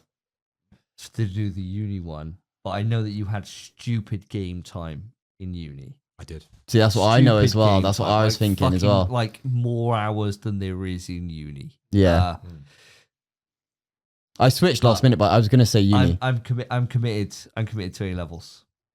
So I've mixed all the stories together Oh fucking hell! to spice it up. So I didn't actually do A levels. At all. What? I did A levels, but I failed my first time doing my A levels. Right? So you're right. We're right. Yeah. So you're both actually right. Yes! Hell yeah! Hell yeah. Yeah, and I didn't actually do 3. I needed 2. Ah. And then I went after A level because I got such terrible grades at A level because it wasn't a fun time in my life. I'll be honest. Sure. I then did a course in a local college, which was like a year. And it was like a pre-degree Yeah. to get on an arts course. Ah. I obviously passed the arts course with flying colours, and there was no big test at the end in the 3rd year. Yeah. It's all project work because it's an arts degree. No one fills out. I said fair no one enough. fills out. I literally said no one fills out. Fair dues. So I passed that with, I got a 2-1 in my first degree. I got my first in my second degree. I think. See, I thought I was gonna go with your year 3, but when you said you did an arts degree, I thought no one fails out. But my A levels were absolutely shit. Just because it wasn't to do with the subject matter. It's just what was going on at the It's time. just people. Yeah, that's fair. Me not enjoying life at that time. I feel that, mate. Mood. So you both win. So looking at it then, so Phil didn't get away with his lie at all. We called it out. I got away with half of mine. I fully got away. You fully got away. Spencer wins. Spence wins. Which means nothing. Which means nothing. Which means me and you get a shot. Exactly right. Yep. Both of you? Yeah, we both got it wrong. Oh, it means something then that I win. Yeah. Oh, sick. That's the first I time guess. ever. It's always just been a loser. But we're joint losers, me and Phil. We both got equal points. Oh, hell yeah. Yeah, class. Because you got away with your lie and you guessed. Yeah. Oh, phenomenal. Well, I only guessed 1, so yeah. Oh, I guess 1. Buzzy. Didn't get away. Congratulations, Spence. Well done, mate. Yes. After I fucked it last time, thank God. I was fuming last time. It's the first kind of game where you can actually get awarded for being a winner. Innit, yeah. How sweet. How sweet. Look at this. Enjoy it, mate. Enjoy it. Enjoy for now. Yeah. For now. I'm getting ratted on 120. And with that, we'll move it on to the topic.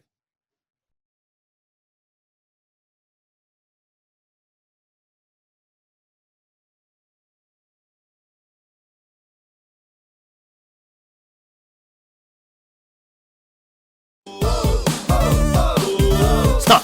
Topic time! And here we are, the topic, and today's topic is an absolute juicer. It is GTA 6. So we got 2 big pieces of news. And audience, you're going to know about this. This isn't a surprise. We're coming to this late because we're a fortnightly podcast. The first thing is that we now have a release date for Grand Theft Auto, and it is not coming out in 2025, much to the chagrin of young Master Philippoy. Ooh, that's really messed me up on my Fantasy Critic because it was my number 1 choice, and rightly so. Yeah, This it should have been. game is going to be the game of games, and it was going to probably score in the high 90s, if not possibly. Like a 99, probably. Yeah, I think 97, 98. That's what our expectations are going to be for this game. So I thought I was a shoo-in. I thought this was an easy way for me to get some quite considerable points on the board. But unfortunately, because the game has got moved and the way that Lewis is structured, our Fantasy Critic, you're allowed to drop games. So I have dropped this game. Sad times. Of course, we do the updates for the Fantasy Critic every 5 episodes. So next episode, we will be bringing you the full Fantasy Critic update. But we now know that GTA 6 is coming out May 26th, 2026. So a whole year away from today before we play GTA 6. Fantasy Critic next year. Yeah, Right. whoever wins this year. next year. Oh my God. Gets that frame 1. Yeah. Oh, yeah. Of course. Same as this last year, but you know it's coming out, right? It's gonna be mad. Now, apparently, the reason for the delay was to create better working conditions and avoid brutal crunch, which is something that Rockstar, if you remember with Red Dead Redemption 2, they had huge pushback for the amount of crunch they had, and people were looking at the fact that you go into winter and the horse's balls shrink. Yeah. And they were like, is this why people crunch for? oh, they're crunching so that the horse's balls shrink. And it's like, well, it's just all the level of detail they've put in, right? And I'm sure the devs aren't fucking mad about it on the payment on the back end. But ultimately, when you're them and when you're Rockstar and when you got this much anticipation, you can fucking do what you want. 100%. Right? You could just do what you want. And if they're saying we're going to make that better for our staff, fine. People can wait another year. It's not the end of the world, right? Yeah. Alongside that, guys, and this before I hand it over to you guys, there was a brand new trailer that went up, which I've only just seen myself. We just watched together as a group.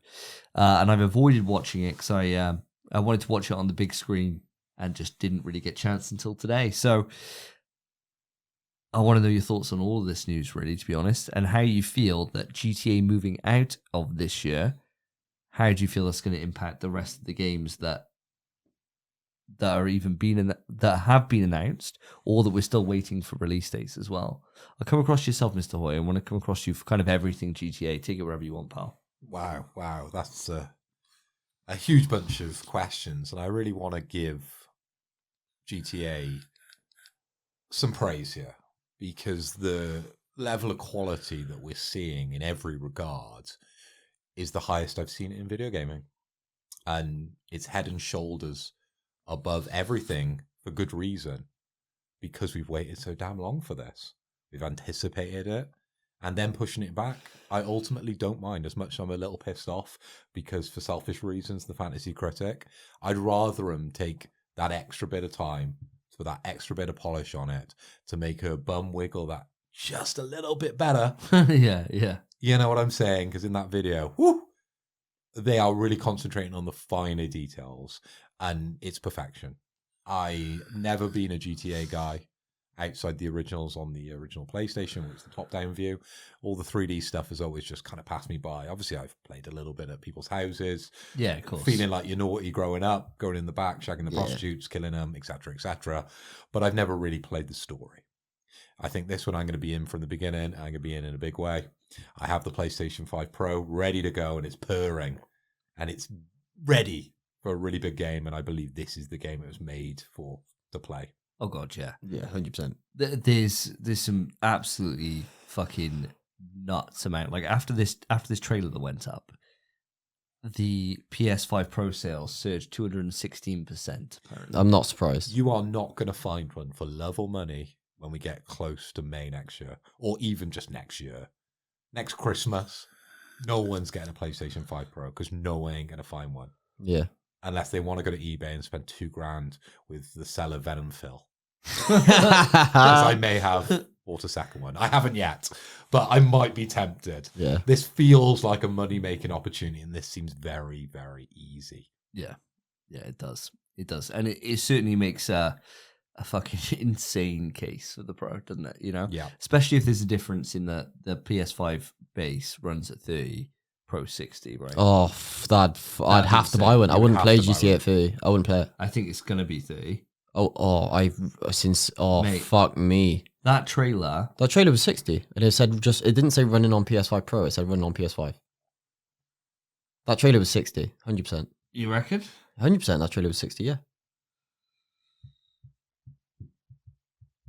If it's not... Everything I've heard on Digital Foundry since 30. Really? Mm. Well, they know better than me.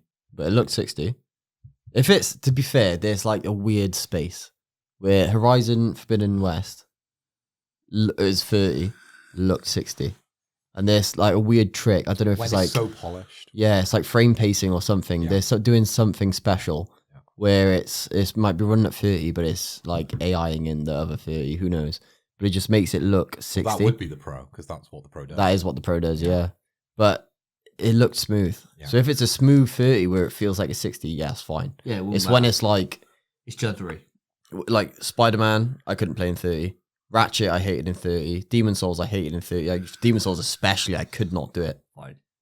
Yeah, you don't... Yeah, you're not as partial I as wasn't me. then. I am now. Okay, Yeah. Well, it's a curse now. You've awakened to it. I wish I wasn't. You've experienced the 60 FPS dream. Ignorance was bliss, bro. Yeah. Well, it looked 60 to me. Mm. And if not, if it is 30, it looks smooth. So I'm fine with it. But if it is only 60 on PS5 Pro, I might be hitting up Venom Phil on eBay. Yeah. Or just buy one now. Oh, They're still in CX.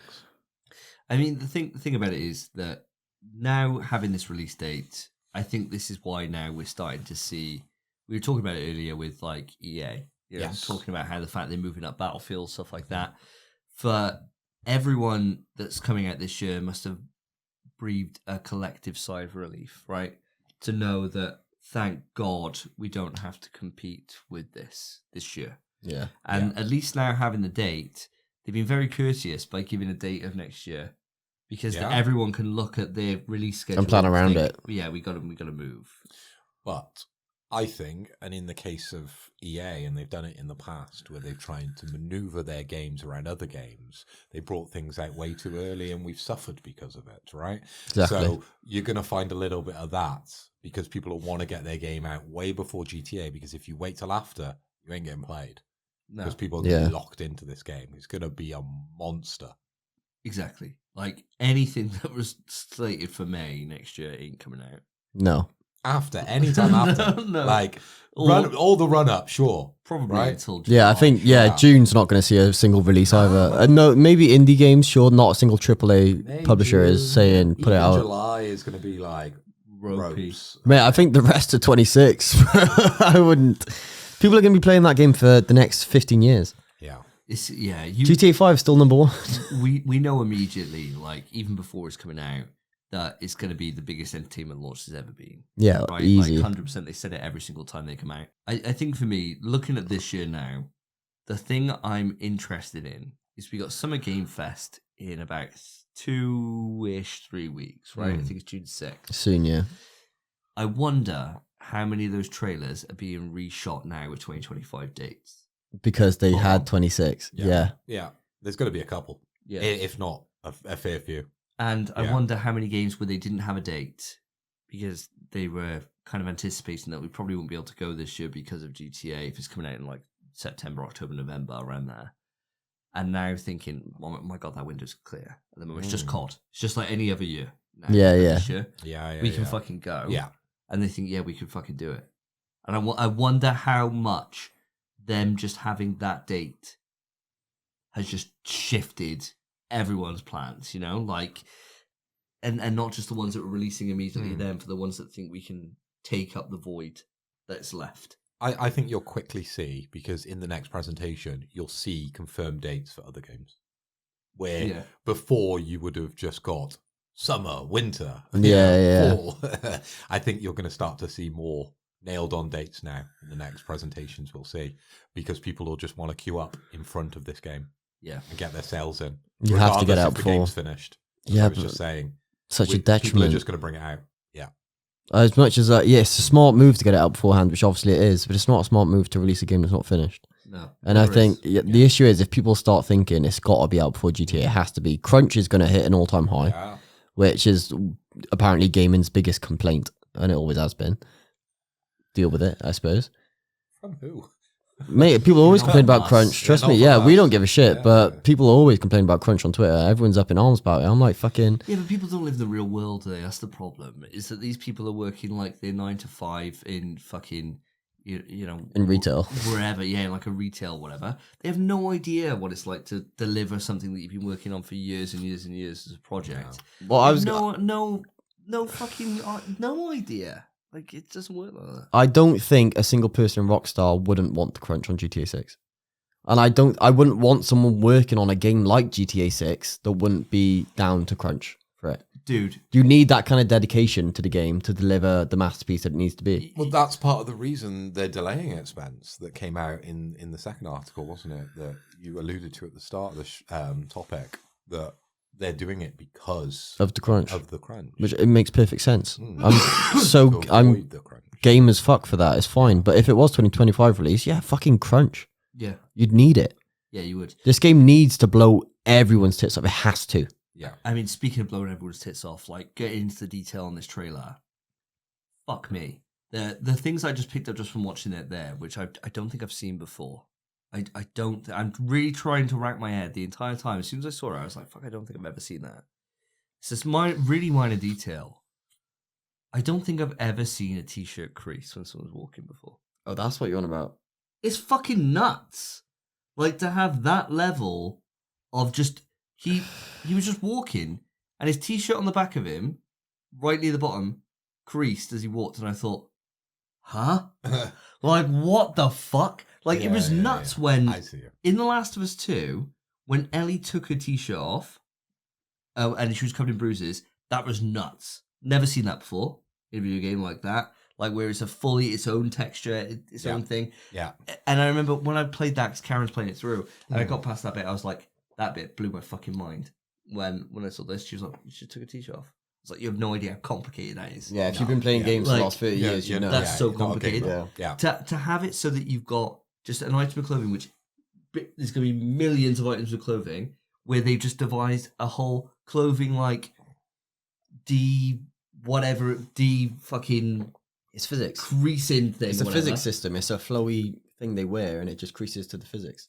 Nuts, though. Yeah. Yeah, insane. On an open world game. Yeah. That's insane. Normally, it used to be the case that open world games would have the least amount of like, kind of detail in them because it was so big. It was too much, yeah. And so that's why single player kind of like focus-driven narrative experiences would often have better polish, better all this stuff because they're in a controlled environment. Yeah.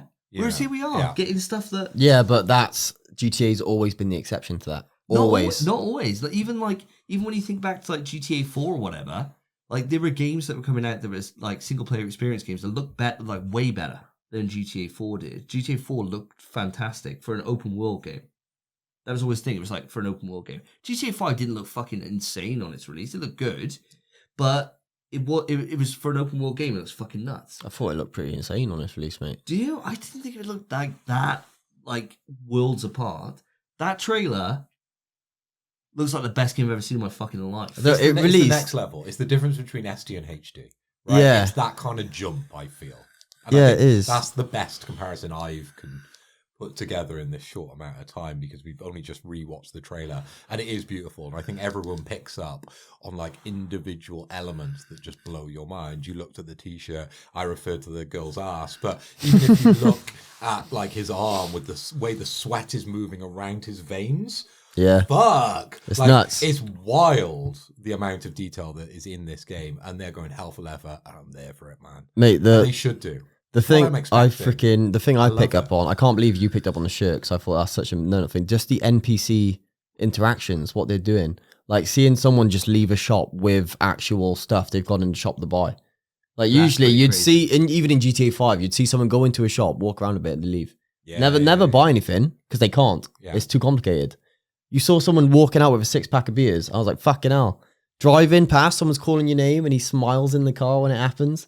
Freaking people watching you whilst you're reps. I was like, the NPCs are so involved in this game. And you drive past and there were people being pulled over by the police. I was like, fuck, that's good. Like, we were impressed with NPCs in Horizon. You know, we always throw shade on this game because there were so many good things, but there was quite a few bad things. We wanted it to be better than it was, a bit like Spider-Man in that regard.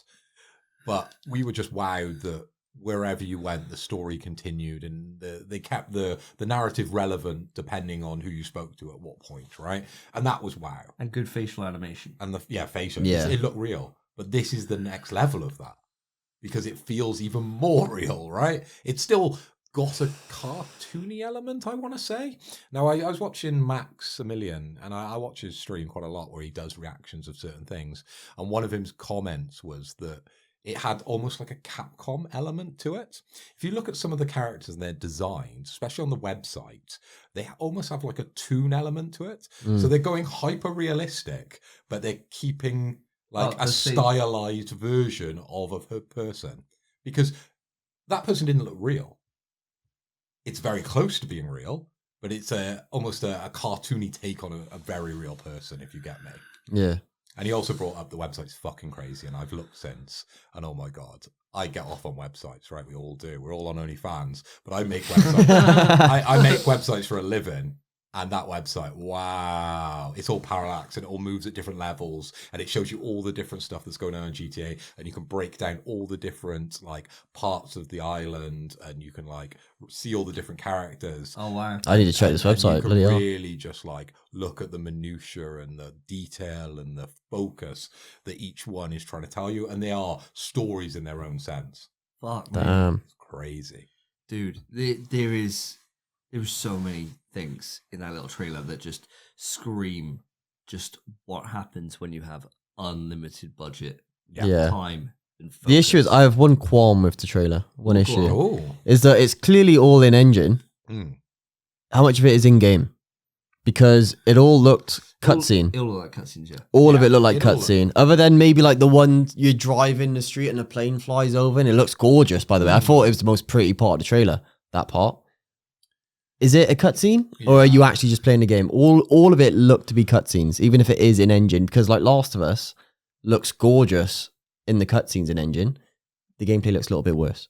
Yeah, I get you. Is this going to follow suit? it does look like it's one of those sort of seamless breaks where you get in game kind of cutscenes, but it's still part of the game, and it continues on, because a lot of it kind of tailed off, didn't it? It would tell you about the story, and it tailed off, and then they would flick to the next bit, wouldn't they? But I Yeah. could see you jumping into then third person to carry that. I completely story agree. on. Yeah. Yeah. It would be really interesting. I mean, like, for me, I feel like I got a black hole at the moment going into this discussion, in that I haven't played Red Dead 2. Because Red Dead 2, right, when we were talking about NPC interaction and the difference between like cutscene and all, Red Dead 2, from the bits that I've seen from one of my mates who was playing it through when I went round to his house, the thing I found just wild about it was like NPCs would come up and you could say shit to them Yeah, you talk and shit. they'd respond. Mm. And then depending on your response that you chose would depend on what they do. And you could either get into a fight, or you can't, or you could calm them down after they started, like, or you pull a gun and they might like freak out. And it was all seemed like a next level of NPC interaction. And this feels, or what looks like, they've just built upon that and just nailed it. Just fucking nailed it, man. Yeah. But fuck. I mean, when do you reckon we're getting? And this is the problem now. What? Is that we finally got us a trailer 2 when we get the next one. What the gameplay? When's like here's a mission. Gameplay trailer, yeah. End of the year, innit? It's at the awards. Do you reckon? Yeah. To be fair, Jeff Keighley stands on stage and says, "Here we go." it makes sense. 4 months before launch as Here's well. the one more thing at the end of the year. Get everyone hyped after like Christmas time around it. I think we wait until then to see that. The issue is though with that, It's a long time. has GTA shown anything at a conference? Or has it always just been random? I don't think they've shown anything at conferences. They've just kind of come out with a trailer and just say, "Yeah, you are. We're our own fucking thing. Deal with it." Yeah, they are one of those companies, a bit like Valve in that sense, where they kind of just don't. They have their bollocks are so big, they don't need to be They tied to a don't do that. conference. But I think they want to just do everything on the biggest scale. And in video gaming at the moment, Jeff Keighley's show, that end spot, is the biggest stage. If the game, of course, they can come on the show. You know, we'd accept them. If- you know, the Zool guy, the Cool Spot guy, the guys from GTA and GTA. see, this is the thing though. I think if the Game Awards and a trailer for GTA 6 both uploaded at the same time, which would get more views. GTA 6, GTA 6, 100%. Easy. It's not even close. 110 mil. Yeah, 10 days ago, 110 mil. The first trailer is on like 200 mil, probably more. They don't fucking need that. They're not going to pay to be at the Game Awards because they don't fucking need to. It all depends. Jeff's that's relationship, isn't it? Like a lot of that show is just Jeff's mates. Yeah, of course it is, yeah. Why is Hideo up there every 5 minutes, right? Why is Death Stranding on such a big board? It's because they're bros, right? So I think if he's got connections there, we're more likely to see it. But I don't think he does because we've not had anything since. What I would do if I was Jeff is I would pay to have it there. Like, I would pay to have it there. Instead of them paying to be there, it's the other way around here. Like, it's a big thing. It is. But I think a lot of people have seen this, right? And it's very hard to say there's more out there, but there definitely is more people out there. The average gamer, are they going on YouTube to watch trailers? You know, like there is an audience that would just tune in to Jeff Keighley's show. The crazy thing about the Power GTA is that the day after this trailer came out, my daily team meeting, which is just where my risk team, which are predominantly made up of 40 to 50-year-old men and women, right? Yep. Good mix. All we're talking about GTA trailer. Wow. Okay. Every single one. That's what I mean. Yeah. It's got so much legs. It's GTA. nuts. They were like, and all of them messaged me privately to be like, I just saw the GTA trailer. Oh my god! Like, la, la, la, la. What do you think about this, Matt? Should I buy my son a PlayStation for this? And I was like, I haven't seen it myself. I don't know. I bet it looks great though. You should buy a PlayStation anyway. But yeah, I think like it's just one of those things. Like it's a force. It transcends, doesn't it? Yeah. Yeah. Yeah. I honestly, I don't think it'll be a part of any showcase. I don't think it needs to be. Because also, they're making money putting it out on YouTube themselves. Yeah. They're making money off that. 110 million views. Fuck me. They've made some money on that. Yeah. Yeah, but they're not losing money by putting it on Jeff's show, right? Because they could still they pay to be there. Yeah. Pay to be there, but then it would probably fail in significance towards the money that they've already earned on the video, right? Yeah, but they just don't need to spend it. Yeah. Like the budgets for advertising are probably relatively small because, as you're saying, they're agnostic, right? In this space, they don't need to do these things. But I just feel that it is the biggest stage, right? It would be. It's a thing where you think surely it's got to be there. Yeah. But then at the same time, I wouldn't be surprised if it not. wasn't. Yeah, I think Rockstar would say we'll make the stage. Yeah. Yeah. That might be the biggest stage. Rockstar say we'll make a new one. Yeah, I get you. Their pedigree's so high, man. I honestly, I don't think there'll be at any showcase ever. So when do you think we'll see the trailer? Whenever the fuck they want. Who am I to decide? I think roughly the same time. Yeah.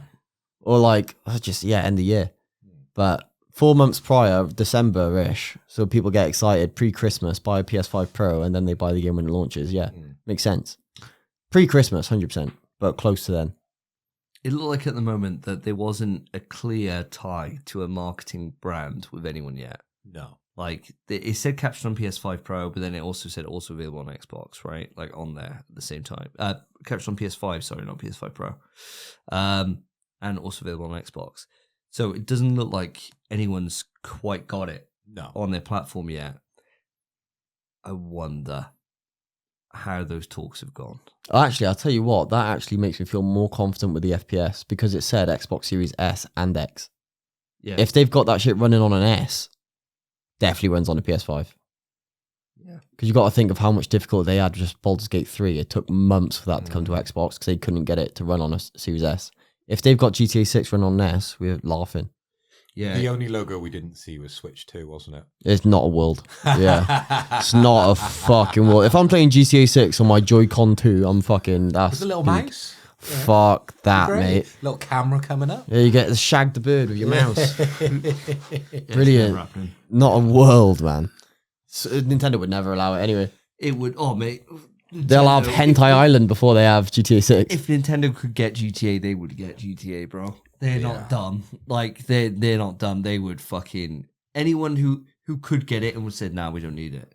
A fucking Idiots, yeah. Insane. That's true. It's going to sell way more in like 1 year than probably there is.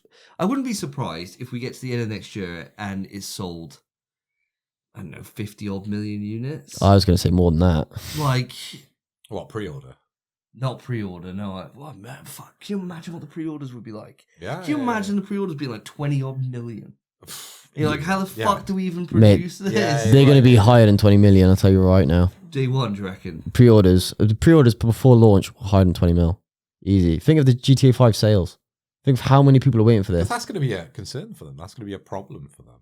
That they're too popular. You know. Not with digital these days. The issue is, everyone No, goes but digital. like- They don't need to manufacture it as much. There's a lot of people, as we know, that want physical. Including And me. if they're doing a collector's edition, are they doing a steelbook? That type of stuff, it's going to be under, people are going to want that. The Rockstar do collector's editions? I don't know. I don't recall ever seeing one. I think they just chucked the game out. They've never done a collector's edition. I think the game just speaks for itself. They just check them out. Google that. I can. Ba-da-ba-ba-ba. I'm Googling it. I don't have a fucking clue. Nothing else to do, so that's all ask Google. Listeners, we just Googled it. We found that there was a Red Dead 2 Collector's box, which then got subsequently re-released later on. We had a look at it. It looks like a great collector's edition, to be fair. Loads of little knickknacks and stuff. So there's a likelihood. I mean, fucking, why wouldn't you? They'd be stupid not to, Why yeah. the fuck They'd would sell out instantly. That'd be worth some mega bucks too. Yeah. If you can get a hold of one of those. What I think no matter what the price is, just get it and just don't fucking open that.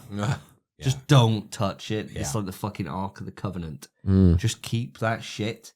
That would be worth so much fucking money if you could actually bag one. God, yeah. Like, it would be What's it come with? A gun, drugs? What's in the collector's box, you know? Used panties. Yeah. A hooker's number. Like, what the fuck? Well, I'd never know because I'd never opened A it. dismembered hand. I'd never open it. No, yeah, I'd never know either. I'd keep that shit for fucking decades, bro. Yeah. I'd fucking retire in 10 years. Keep it for 10 years. I'd keep it until 7 got announced. And then I'd sell it. Alongside your Pokemon cards. Yeah, Yeah. Yeah. They're not worth an awful lot, unfortunately. Keep them a bit longer. Yeah, just keep keeping them. Keep keeping them. But audience, I think it's safe to say that the GTA trailer absolutely blew our collective socks off.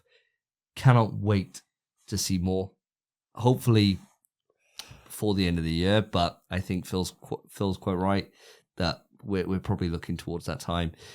Audience, I want to know your thoughts on it. Were you as impressed as we all were collectively on the trailer? And what are your thoughts about the fact that it has been pushed into next year and its impact on games that would release both this year and next? Let us know right into the email pswetrust@gmail.com. You can also hit us up on any of our socials. All the links are below in the description of the show, regardless of which platform you listen on. Now, speaking of platform, there's a number of ways that, of course, you can interact and join us and listen to us, whatever it is you want to do. Wank to us if you want to. You're more than welcome. Bit weird, but yeah. Yeah, I mean, you can. Yeah. Speaking of that, thinking about that Gussie, that Lussie. You just don't tell me about it, but crack on. No, let us know. No. Right in, let us know. But the thing is, no matter which platform you listen on, there's a couple of ways you can support us. The first thing you can do is if you're on audio platforms, then put a rating on. If you're anywhere other than Spotify, I don't care. Just Spotify. If you're listening anywhere else, listen over on Spotify. Put a rating on. Really, really would appreciate it. If you got this far, surely it deserves 5 stars. If you're on YouTube, then hi. Hope you've enjoyed the in-person podcast. Put a like on the video. Subscribe to the channel if not before. Let us know in the comments which you prefer. Do you prefer live or do you prefer remote? I wouldn't mind knowing. And also, do we need to tone down the language? You little slack. That has been it for episode 114 of In PS We Trust Our PlayStation podcast. I've been Davey. I have been Phil. And I've been Spencer. Take care, guys. Peace. In PS We Trust is hosted by Davey, Phil, and Spencer. You can write into the show via our email, pswetrust@gmail.com. Our Twitter is @InPSWeTrust. To find each of us online, follow our Twitters, @SSJDavey, @PhilipHoy, @SpenPie_. Thank you for listening. Take care of yourselves, take care of each other. See ya.